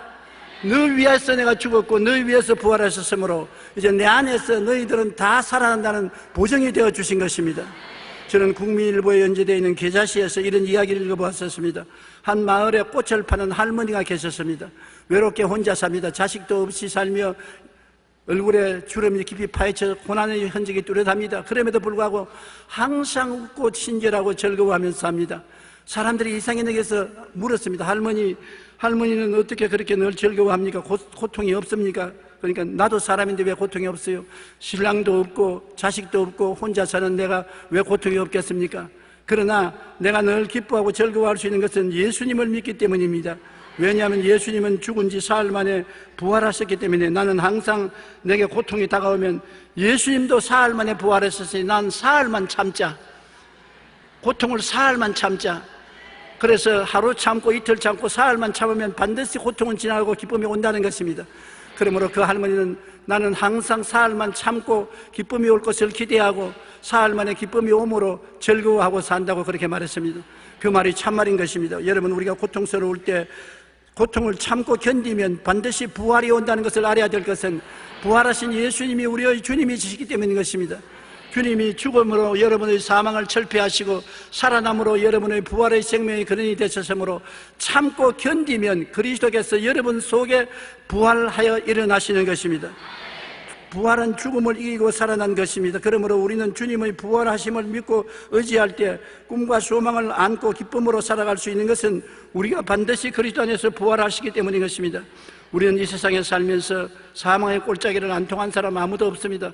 어떠한 사람도 다 사망의 골짜기를 통해요. 죄의 절망, 흠의 절망, 죽음의 무의 절망, 고독의 절망, 질병의 절망, 가난과 낭패의 절망, 모두 다 절망이 안 없는 사람 한 사람도 없고 자기 힘으로 절망에서 헤어나지 못하기 때문에 슬픔과 고통 속에 있는 것입니다.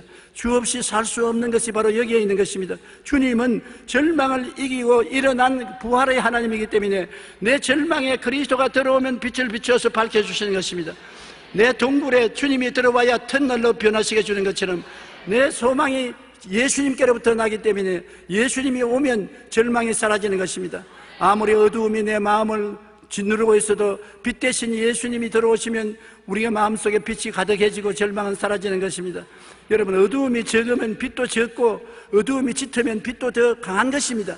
우리의 고통이 적으면 그리스도의 도움도 적고, 고통이 크면 예수님의 생명의 역사도 크게 나타난 것입니다. 예수님은 절대 인간의 절망과 고통 속에서 우리를 내버려 놓지 않고, 주님은 절대 희망으로 우리에게 찾아오시는 것입니다. 자기를 버리고 우리가 주님께 의지하면 주님께서는 우리를 버리지 않고 우리와 함께 하시는 것입니다. 여러분, 우리가 당하는 여러 가지 고통은 주님이 나타날 그릇이 되는 것입니다. 죽음이 있어야 생명이 드러나지 않습니까? 여러분에게 적고 큰 죽음의 고통이 다가오는 것은 그릇이 준비되어 예수님의 생명이 나타나기 위한 것입니다. 예수님의 생명이 살아있는 사람에게 나타날 수가 없는 것은 그릇이 없기 때문인 것입니다. 죽음이 있는 곳에 생명이 드러나기 때문에, 어두움이 있는 곳에 빛이 드러나기 때문에, 폭풍이 있는 곳에 고요함이 드러나기 때문에 예수님은 죽음이 있는 곳에 생명으로 나타나시는 것입니다. 그러므로 여러분과 나의 생활 속에 크고 적은 죽음이 다가오는 것은 그 죽음이 다른 것이 아니라 바로 주님의 생명을 담아놓는 그릇이 되는 것입니다. 그릇이 적으면 생명의 생수도 적고, 그릇이 크면 생수도 많이 담아올 수 있는 것입니다. 그러므로 반드시 사망이 여러분과 나에게 회방이 되는 것은 아닙니다. 고린도후서 1장 8절로 10절에 보면 함께 읽어보십시다. 형제들아, 우리가 아시아에서 당한 환난을 너희가 모르기를 원하지 아니하노니, 힘에 겹도록 심한 고난을 당하여 살 소망까지 끊어지고, 우리는 우리 자신이 사형선고를 받은 줄 알았으니, 이는 우리로 자기를 의지하지 말고 오직 죽은 자를 다시 살리시는 하나님만 의지하게 하심이라. 그가 이같이 큰 사망에서 우리를 건지셨고 또 건지실 것이며 이후에도 건지시기를 그에게 바라노라. 사형 선고를 받은 줄 알 정도로 고통이 다가오는 것은 자기를 의지하지 말고 죽은 자를 살리시는 하나님만 의지하게 하려고 하나님이 그렇게 섭리한다는 것입니다. 하나님이 살아계신 거 어떻게 압니까? 여러분이 고통을 당해봐야 건지시는 하나님이 살아계신 것을 알 수 있는 것입니다. 여러분이 시험을 당해봐야 시험에서 건지는 하나님을 알 수 있고, 병들어봐야 치료하는 하나님을 알 수 있고, 사업에 낭패 실망당해봐야 사업에서 축복과 건지시는 하나님의 능력을 체험할 수 있는 것입니다.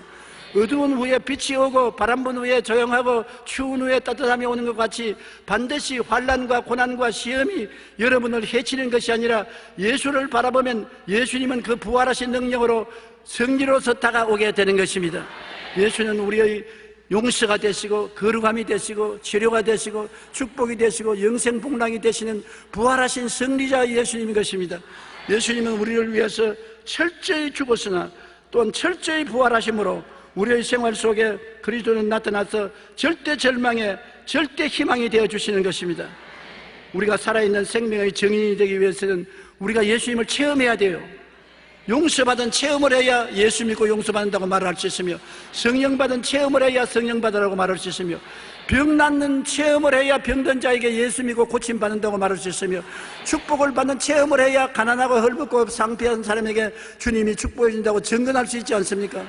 그러므로 살아있는 생명의 증인이 되기 위해서 예수님의 절대 희망을 우리가 증거하기 위해서 사망이 우리에게 다가오게 하는 주님이 허락하는 것입니다. 고린도후서 4장 10절로 12절에 그렇게 말하고 있는 것입니다. 한번 다 같이 읽어보십시다. 우리가 항상 예수의 죽음을 몸에 짊어지면 예수의 생명이 또한 우리 몸에 나타나게 하려 함이라. 우리 살아있는 자가 항상 예수를 위하여 죽음에 넘겨지면 예수의 생명이 또한 우리의 죽을 육체에 나타나게 하려 함이라. 그런즉 사망은 우리 안에서 역사하고 생명은 너희 안에서 역사하느니라. 예수의 죽음과 같이 우리가 죽음을 짊어지면 예수의 생명이 나타나기 위함이라. 죽음이 있는 곳에 생명의 부활이 역사하는 것입니다. 나사로가 죽었기 때문에 예수님이 부활하실 수 있지, 살아있는 나사로 보고 나사로야 나오라 그럴 필요가 없지 않습니까? 우리가 죽음의 체험을 할 때 주님이 와서 살아나라, 부활하라, 건강하라, 축복받으라 말할 수 있는 것은 주께서 능력을 나타내기 위해서 여러분과 나를 사망의 골짜기를 지나게 만들어 주시는 것입니다. 우리가 예수님 위해서 죽음에 넘겨지면 예수의 생명이 또한 우리 죽을 육체에 나타나게 하려 함인 것입니다. 이 자리에 여러분 오늘 오실 때 마음에 염려, 근심, 고난, 절망을 가지고 온 사람 많습니다. 그것은 예수님이 여러분 마음의 희망이 되도록 나타나기 위한 것입니다. 몸이 아파서 오신 것은 치료를 나타내기 위한 것입니다. 슬픔을 가지고 온 것은 기쁨의 예수님이 나타나기 위한 것입니다.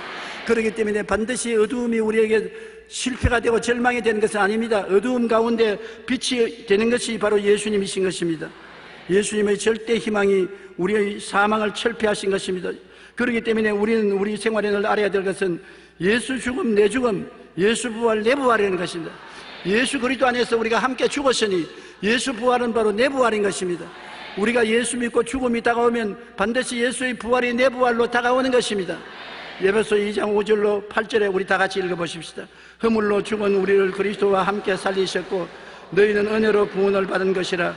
또 함께 일으키사 그리스도 예수 안에서 함께 하늘에 앉히시니 이는 그리스도 예수 안에서 우리에게 자비하심으로써 그 은혜의 지극히 풍성함을 오늘 여러 세대에 나타내려 하심이라.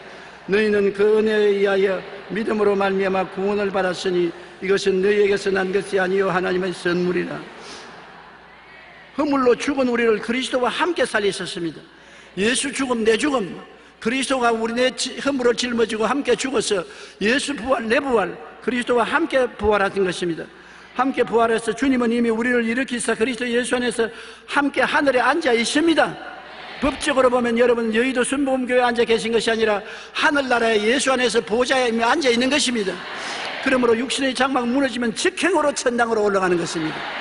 하나님의 은혜와 사랑이 얼마나 큰지 말로 다 할 수 없습니다. 너희는 이 은혜에 의해서 믿음으로 말미암아 구원을 받았으니 너희에게서 난 것이 아니요 하나님의 선물로 주신 것입니다. 여러분 구원받은 것은 여러분이 선한 일을 행하고 율법을 지키고 잘해서 구원받은 것이 아니라 죄를 짓고 불의하고 추악함에도 불구하고 하나님이 은혜로 선물로 구원을 주신 것입니다. 믿음으로 받으면 되는 것입니다. 믿고 난 다음에 착하고 선하게 되는 것이지 착하고 선하기 때문에 구원받는 것은 아닌 것입니다. 죄를 짓고 불의하고 추하고 못난 그대로 믿기만 하면 구원을 받는 것입니다. 따라 말씀해서 나는 예수님을 믿음으로 구원을 받았습니다. 구원은 선물로 받았습니다. 행위로 받지 않았습니다. 맞습니다. 선물로 받았으니 구원받았기 때문에 이제 구원받은 사람처럼 행하는 것입니다. 목욕을 깨끗했기 때문에 더 깨끗하게 살려고 애를 쓰는 것이요 빨래한 좋은 옷을 입었기 때문에 더러워지지 않으려고 주의하는 것입니다. 그러므로 예수 믿게 된 여러분은 이제 예수 그리스도 영광을 위해서 올바르고 의롭게 살려고 노력하고 애쓰는 신앙생활을 하게 되시기를 주의 이름으로 축복합니다. 우리는 예수 그리스도의 죽음을 내 죽음으로 받아들이고 예수의 부활을 내 부활로 받아들임으로 생명의 꿈과 희망을 선물로 받게 된 것입니다.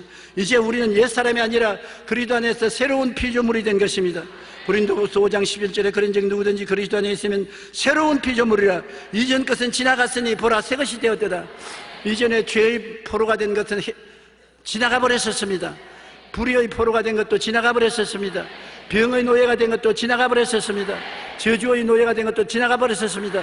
사망과 음보의 포로 된 것도 지나가 버렸었습니다. 새 것이 되었었습니다.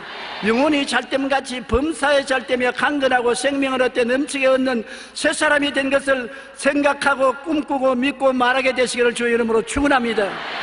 여러분은 새로운 사진을 찍으십시오. 옛사람은 아닙니다. 새 사람이 된 것입니다. 갈라디아서 2장 20절은 내가 그리스도와 함께 십자가에 못 박혔나니 이제 내가 산 것은 내가 아니요 내 안에 그리스도께서 사신 것이라. 내가 이 육체 가운데 사는 것은 나를 사랑하사 나를 위하여 자기 몸을 버리신 하나님의 아들을 믿는 믿음 가운데서 사는 것이라고 말한 것입니다. 예수님이 여러분 속에 들어와 계시므로 예수님처럼 이제 생각하고 말하고 행동하며 살 수 있게 된 것입니다. 우리는 하나님의 형상과 모양을 복구했었습니다. 영적인 존재로서 다시 살아난 것입니다. 안 믿는 사람은 영적으로 죽었지만은 여러분 영적으로 살아서 하나님의 영광을 회복한 것입니다. 고린도전서 15장 42절로 44절 다 같이 읽어보십시다. 죽은 자의 부활도 그와 같으니 썩을 것으로 심고 썩지 아니할 것으로 다시 살며 욕된 것으로 심고 영광스러운 것으로 다시 살아나며 약한 것으로 심고 강한 것으로 다시 살아나며 육의 몸으로 심고 신령한 몸으로 다시 살아나니 육의 몸이 있은즉 또 영의 몸이 있나니라. 여러분은 육신만 가지고 있는 것이 아니라 예수 그리스도로 말미암아 영의 몸을 얻었습니다. 여러분은 이제 썩을 것으로 심고 썩지 않은 것으로 다시 살아납니다. 더러운 것으로 욕된 것으로 심고 영광스러운 것으로 다시 살아나며 약한 것으로 심고 강한 것으로 다시 살아나며 육의 몸이 있은즉 신령한 몸으로 다시 살아나는 것입니다. 우리는 희망차고 영광스러운 미래가 창창하게 밑에 예비되어 있는 것은 예수 그리스도로 말미암아 하나님의 형상을 복구했기 때문인 것입니다.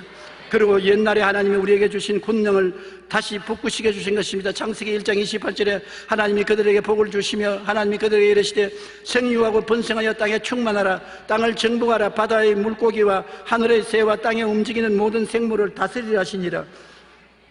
우리는 여태까지 다스림을 받고 살았습니다. 죄의 다스림을 받고, 환경의 다스림을 받고, 고통의 다스림을 받고, 좌절과 낭만과 실패의 다스림을 받고, 항상 우리 말은 나는 못 산다, 안 된다, 할 수 없다고 했는데, 이제는 여러분과 내가 다스리는 자로 지위가 복구된 것입니다. 다스림을 받는 우리 생활은 해방되었고, 그리스도 안에서 자유를 얻어 이제 다스리는 자가 된 것입니다. 예수 이름으로 죄악을 다스리고, 세속을 다스리고, 병을 다스리고, 마귀를 다스리고, 저주를 다스리고, 죽음을 다스리고, 절망을 다스립니다. 나사렛 예수 그리스도 이름으로 명하노니 원수 마귀는 물러가라, 떠나가라. 내가 다스려야 되는 것입니다. 여러분, 절대로 뒤로 물러가면 안 되는 것입니다. 이제는 원수가 다가오면 피하지 마십시오. 원수를 향해서 등을 돌리지 마십시오. 정면으로 대결해서 싸우십시오. 예수 이름으로 대적하면 마귀는 한 길로 왔다가 7길로 도망치는 것입니다. 영적으로 마귀를 물리치십시오. 마음의 염려, 근심, 불안, 초조, 절망, 우울증을 가져오는 마귀를 물리치십시오. 육신의 병을 대결하십시오. 생활의 저주를 물리치십시오. 우리는 싸워서 이겨야 되는 것입니다. 하나님께서 이스라엘 백성에게 가나안 복지를 주시고 난 다음 싸워서 점령하라고 한 것입니다. 세례 요한부터 지금까지 천국은 침노하는 자가 점령한다고 했던 것입니다. 예수님이 십자가에서 보혈로 값지고 산 영적인 천국은 여러분이 이제는 믿음으로 점령해야 되는 것입니다. 신령한 은혜도 점령하고, 평안도 점령하고, 물질적인 삶도 점령해야 되는 것입니다. 싸워야 돼요. 싸워서 시간이 좀 걸리더라도 반드시 승리는 우리의 것이니 낙심하지 말고 뒤로 물러가지 말아야 되는 것입니다. 우리는 이제 하나님 앞에서 다스리는 삶을 살게 되고, 삼위일체 하나님과 우리가 함께 살게 된 것입니다. 외롭고 고독하지 않습니다. 고린도후서 1장 21절로 22절 다 같이 한번 읽어보십시오. 우리를 너희와 함께 그리스도 안에서 굳건하게 하시고 우리에게 기름을 부으시는 하나님이시니 그가 또한 우리에게 인치시고 보증으로 마음의 성령을 주셨느니라. 하나님이 성령을 주셔서 이제 아버지가 하나님이 되시고 예수님이 우리 구주가 되시고 성령이 우리 보혜사가 되셔서 삼위일체 하나님과 우리가 같이 지내게 되는 것입니다. 천사들은 하나님 앞에 무릎을 꿇고 같이 못 지납니다. 그러나 우리는 아버지의 품에 안기고 예수님의 품에 안기고 성령님을 품에 모시고 살게 된 것입니다. 하나님은 여러분을 사랑하시는 것입니다. 하나님은 여러분을 사랑하기 위해서 만들어 놓은 것입니다. 따라 말씀하세요. 나는 사랑받기 위해서 만들어졌습니다. 그러므로 하나님은 여러분을 사랑할 수밖에 없습니다. 하나님은 여러분을 사랑해야 행복합니다. 하나님은 행복하기를 원하시는 것입니다. 여러분을 사랑할 때 행복하신 것입니다. 그러므로 여러분은 하나님을 아버지라 부르고 예수님을 구주라 부르고 성령님을 감사하며 삼위일체 하나님을 찬양하고 함께 살아야 되는 것입니다. 갈라디아서 4장 5절로 7절에 여러분께서 다 같이 한번 읽어보십시다. 율법 아래에 있는 자들을 속량하시고 우리로 아들의 명분을 얻게 하려 하심이라. 너희가 아들이므로 하나님이 그 아들의 영을 우리 마음 가운데 보내사 아빠 아버지라 부르게 하셨느니라. 그러므로 내가 이후로는 종이 아니요 아들이니 아들이면 하나님으로 말미암아 유업을 받을 자니라. 이제 여러분 모두 다 하나님의 아들이 된 것입니다. 하나님을 그냥 아버지라고 부르는 게 아니라 얼마나 귀엽고 사랑스럽게 아빠 아버지라고 부를 수 있게 된 것입니다. 한번 말하십시오. 아빠 아버지. 지금도 우리가 장성했기 때문에 우리 친아버지 보고서 아빠 아버지라고 말 못하지 않냐 쑥스럽다고. 그러나 하나님은 여러분 어린애기 같이 보시기 때문에 하나님께 나올 때 어른처럼 점잖하고 장엄하게 오기를 원치 않습니다. 손 벌리고 아빠 아버지 아빠 나 도와줘, 아빠 나 고쳐줘, 아빠 나 이 문제 해결해줘. 이렇게 하나님은 다정하고 사랑을 가지고 여러분과 교제하기를 원하시는 것입니다. 우리는 하나님과 대등하게 사랑의 교제를 하는 것입니다. 하나님과 우리 아버지고 하나님의 자녀이기 때문에 하나님 품에 안겨서 대등하게 교제하게 되고 천사들이 우리를 부러워하는 처지에 있게 되는 것입니다. 그러므로 우리는 현재 육신의 장막집에 이 세상에 살고 있지만 장차는 아버지 집에 가서 삽니다. 아버지와 따로 살지 않습니다. 아버지 집에 가서 살아요. 우리 아버지가 돌보는 곳에서 아버지와 함께 매일같이 대화하고 찬송하고 기뻐하고 즐거워하면서 살게 되는 것입니다. 요한복음 14장 1절로 3절 다 같이 읽어보십시오. 너희는 마음에 근심하지 말라. 하나님을 믿으니 또 나를 믿어라. 내 아버지 집에 거할 곳이 많도다. 그렇지 않으면 너희에게 일렀으리라. 내가 너희를 위하여 거처를 예비하러 가노니 가서 너희를 위하여 거처를 예비하면 내가 다시 와서 너희를 내게로 영접하여 나 있는 곳에 너희도 있게 하리라.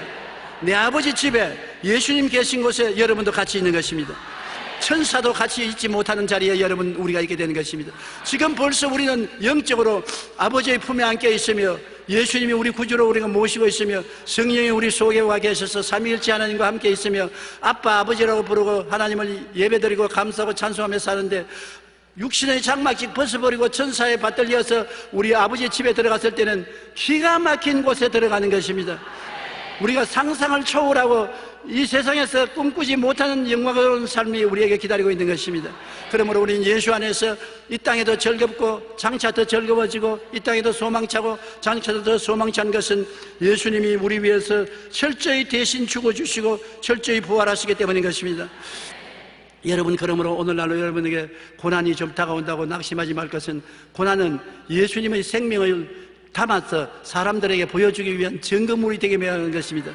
우리만 살 것이 아니라 이웃에 전도해야 되지 않겠습니까? 그냥 전도하라면 전도가 안 되잖아요.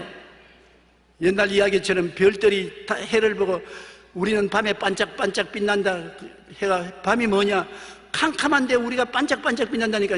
캄캄한 데가 어디냐? 따라오느라 우리가 보여주마. 별들을 따라서 캄캄한 데 가니까 가는 곳마다 밝아지고 마는 것입니다. 해가 거짓말 하지 마라. 캄캄한 데가 어디 있냐? 별들이 이상하다. 당신이 없을 때는 캄캄한데 당신만 오면 밝아져서 캄캄함이 없어진다고 그랬습니다. 왜냐하면 예수님이 계신 곳에는 생명만 있기 때문에 생명을 전도할 수가 없습니다. 캄캄한 데가 있어야 예수님 밝은 빛이 비치는 것 때문에. 그러므로 여러분이 가끔 병드는 것은 예수님의 치료를 증거하기 위해서 병드는 것입니다. 가끔 낭패와 실망을 당하는 것은 기도 응답에서 기적을 체험함으로 증거할 수 있게 만들기 위한 것입니다.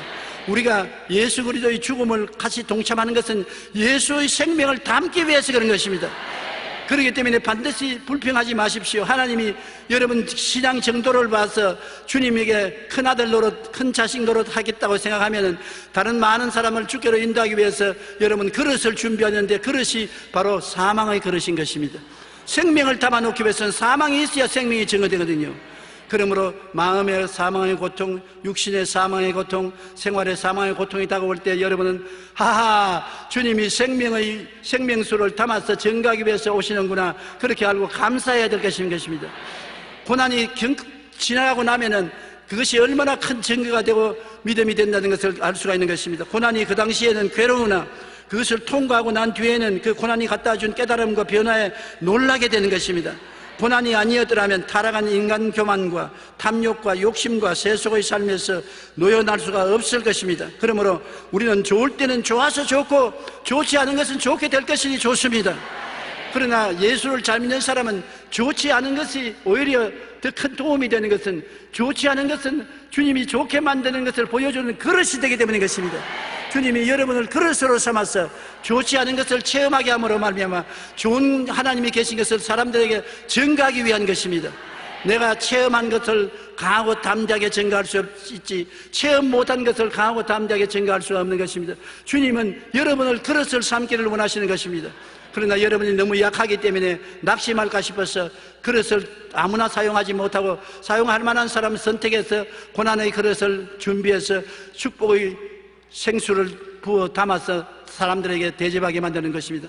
이러므로 사망은 우리 안에서 역사하고 생명은 너희 안에서 역사한다고, 우리가 사망을 체험하면 생명을 그만큼 체험해서 다른 사람에게 생명을 전달해 줄 수가 있는 것입니다.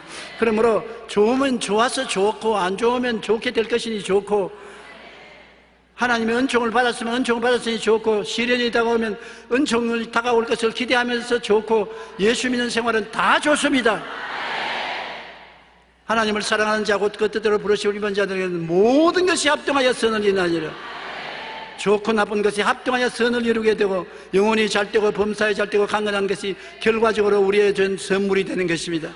그러므로 여러분, 우리는 죽음의 고난이 부활을 가져온 것을 잊지 마시기 바랍니다. 예수님의 부활은 죽음이 없으면 부활할 수 없습니다. 우리를 짊어지고 죽었기 때문에 부활했고, 부활했기 때문에 우리에게 영원한 희망이 있는 것입니다.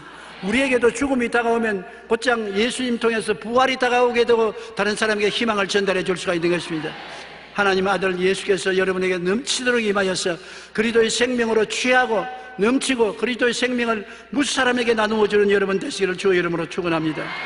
우리 기도드리십시다. 사랑하신 주님이시여, 우리에게 고난이 파상처럼 다가와도 고난을 평정케 하시는 주님이 우리에게 곧 다가옴을 감사합니다. 어둠이 오면 빛이 오고 바람 부는 날에 조용함이 오고 겨울이 가면 봄이 오는 것처럼 죽음이 있는 곳에는 부활의 생명이 반드시 다가오는 것을 알고 감사합니다.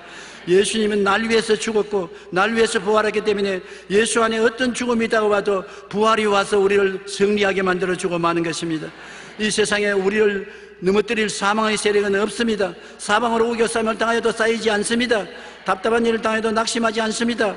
핍박을 당해도 버림을 받지 않습니다. 거꾸로 때림을 당해도 망하지 않습니다. 항상 예수 죽음에 참여한 것은 예수의 생명도 우리를 통해서 나타나기 위한 것입니다. 우리 하나님 아버지여, 오늘 사망의 그릇을 가지고 온 사람들마다 생명의 부활로 풍성하게 채워주시옵소서. 마음의 생명을, 육체의 생명을, 생활의 생명을 풍성하게 채워주어서 만인이 보고 감탄을 하고 만인에게 살아계신 그리스도를 증거할 수 있게 하여 주옵소서. 예수님 이름으로 기도드리옵나이다. 아멘.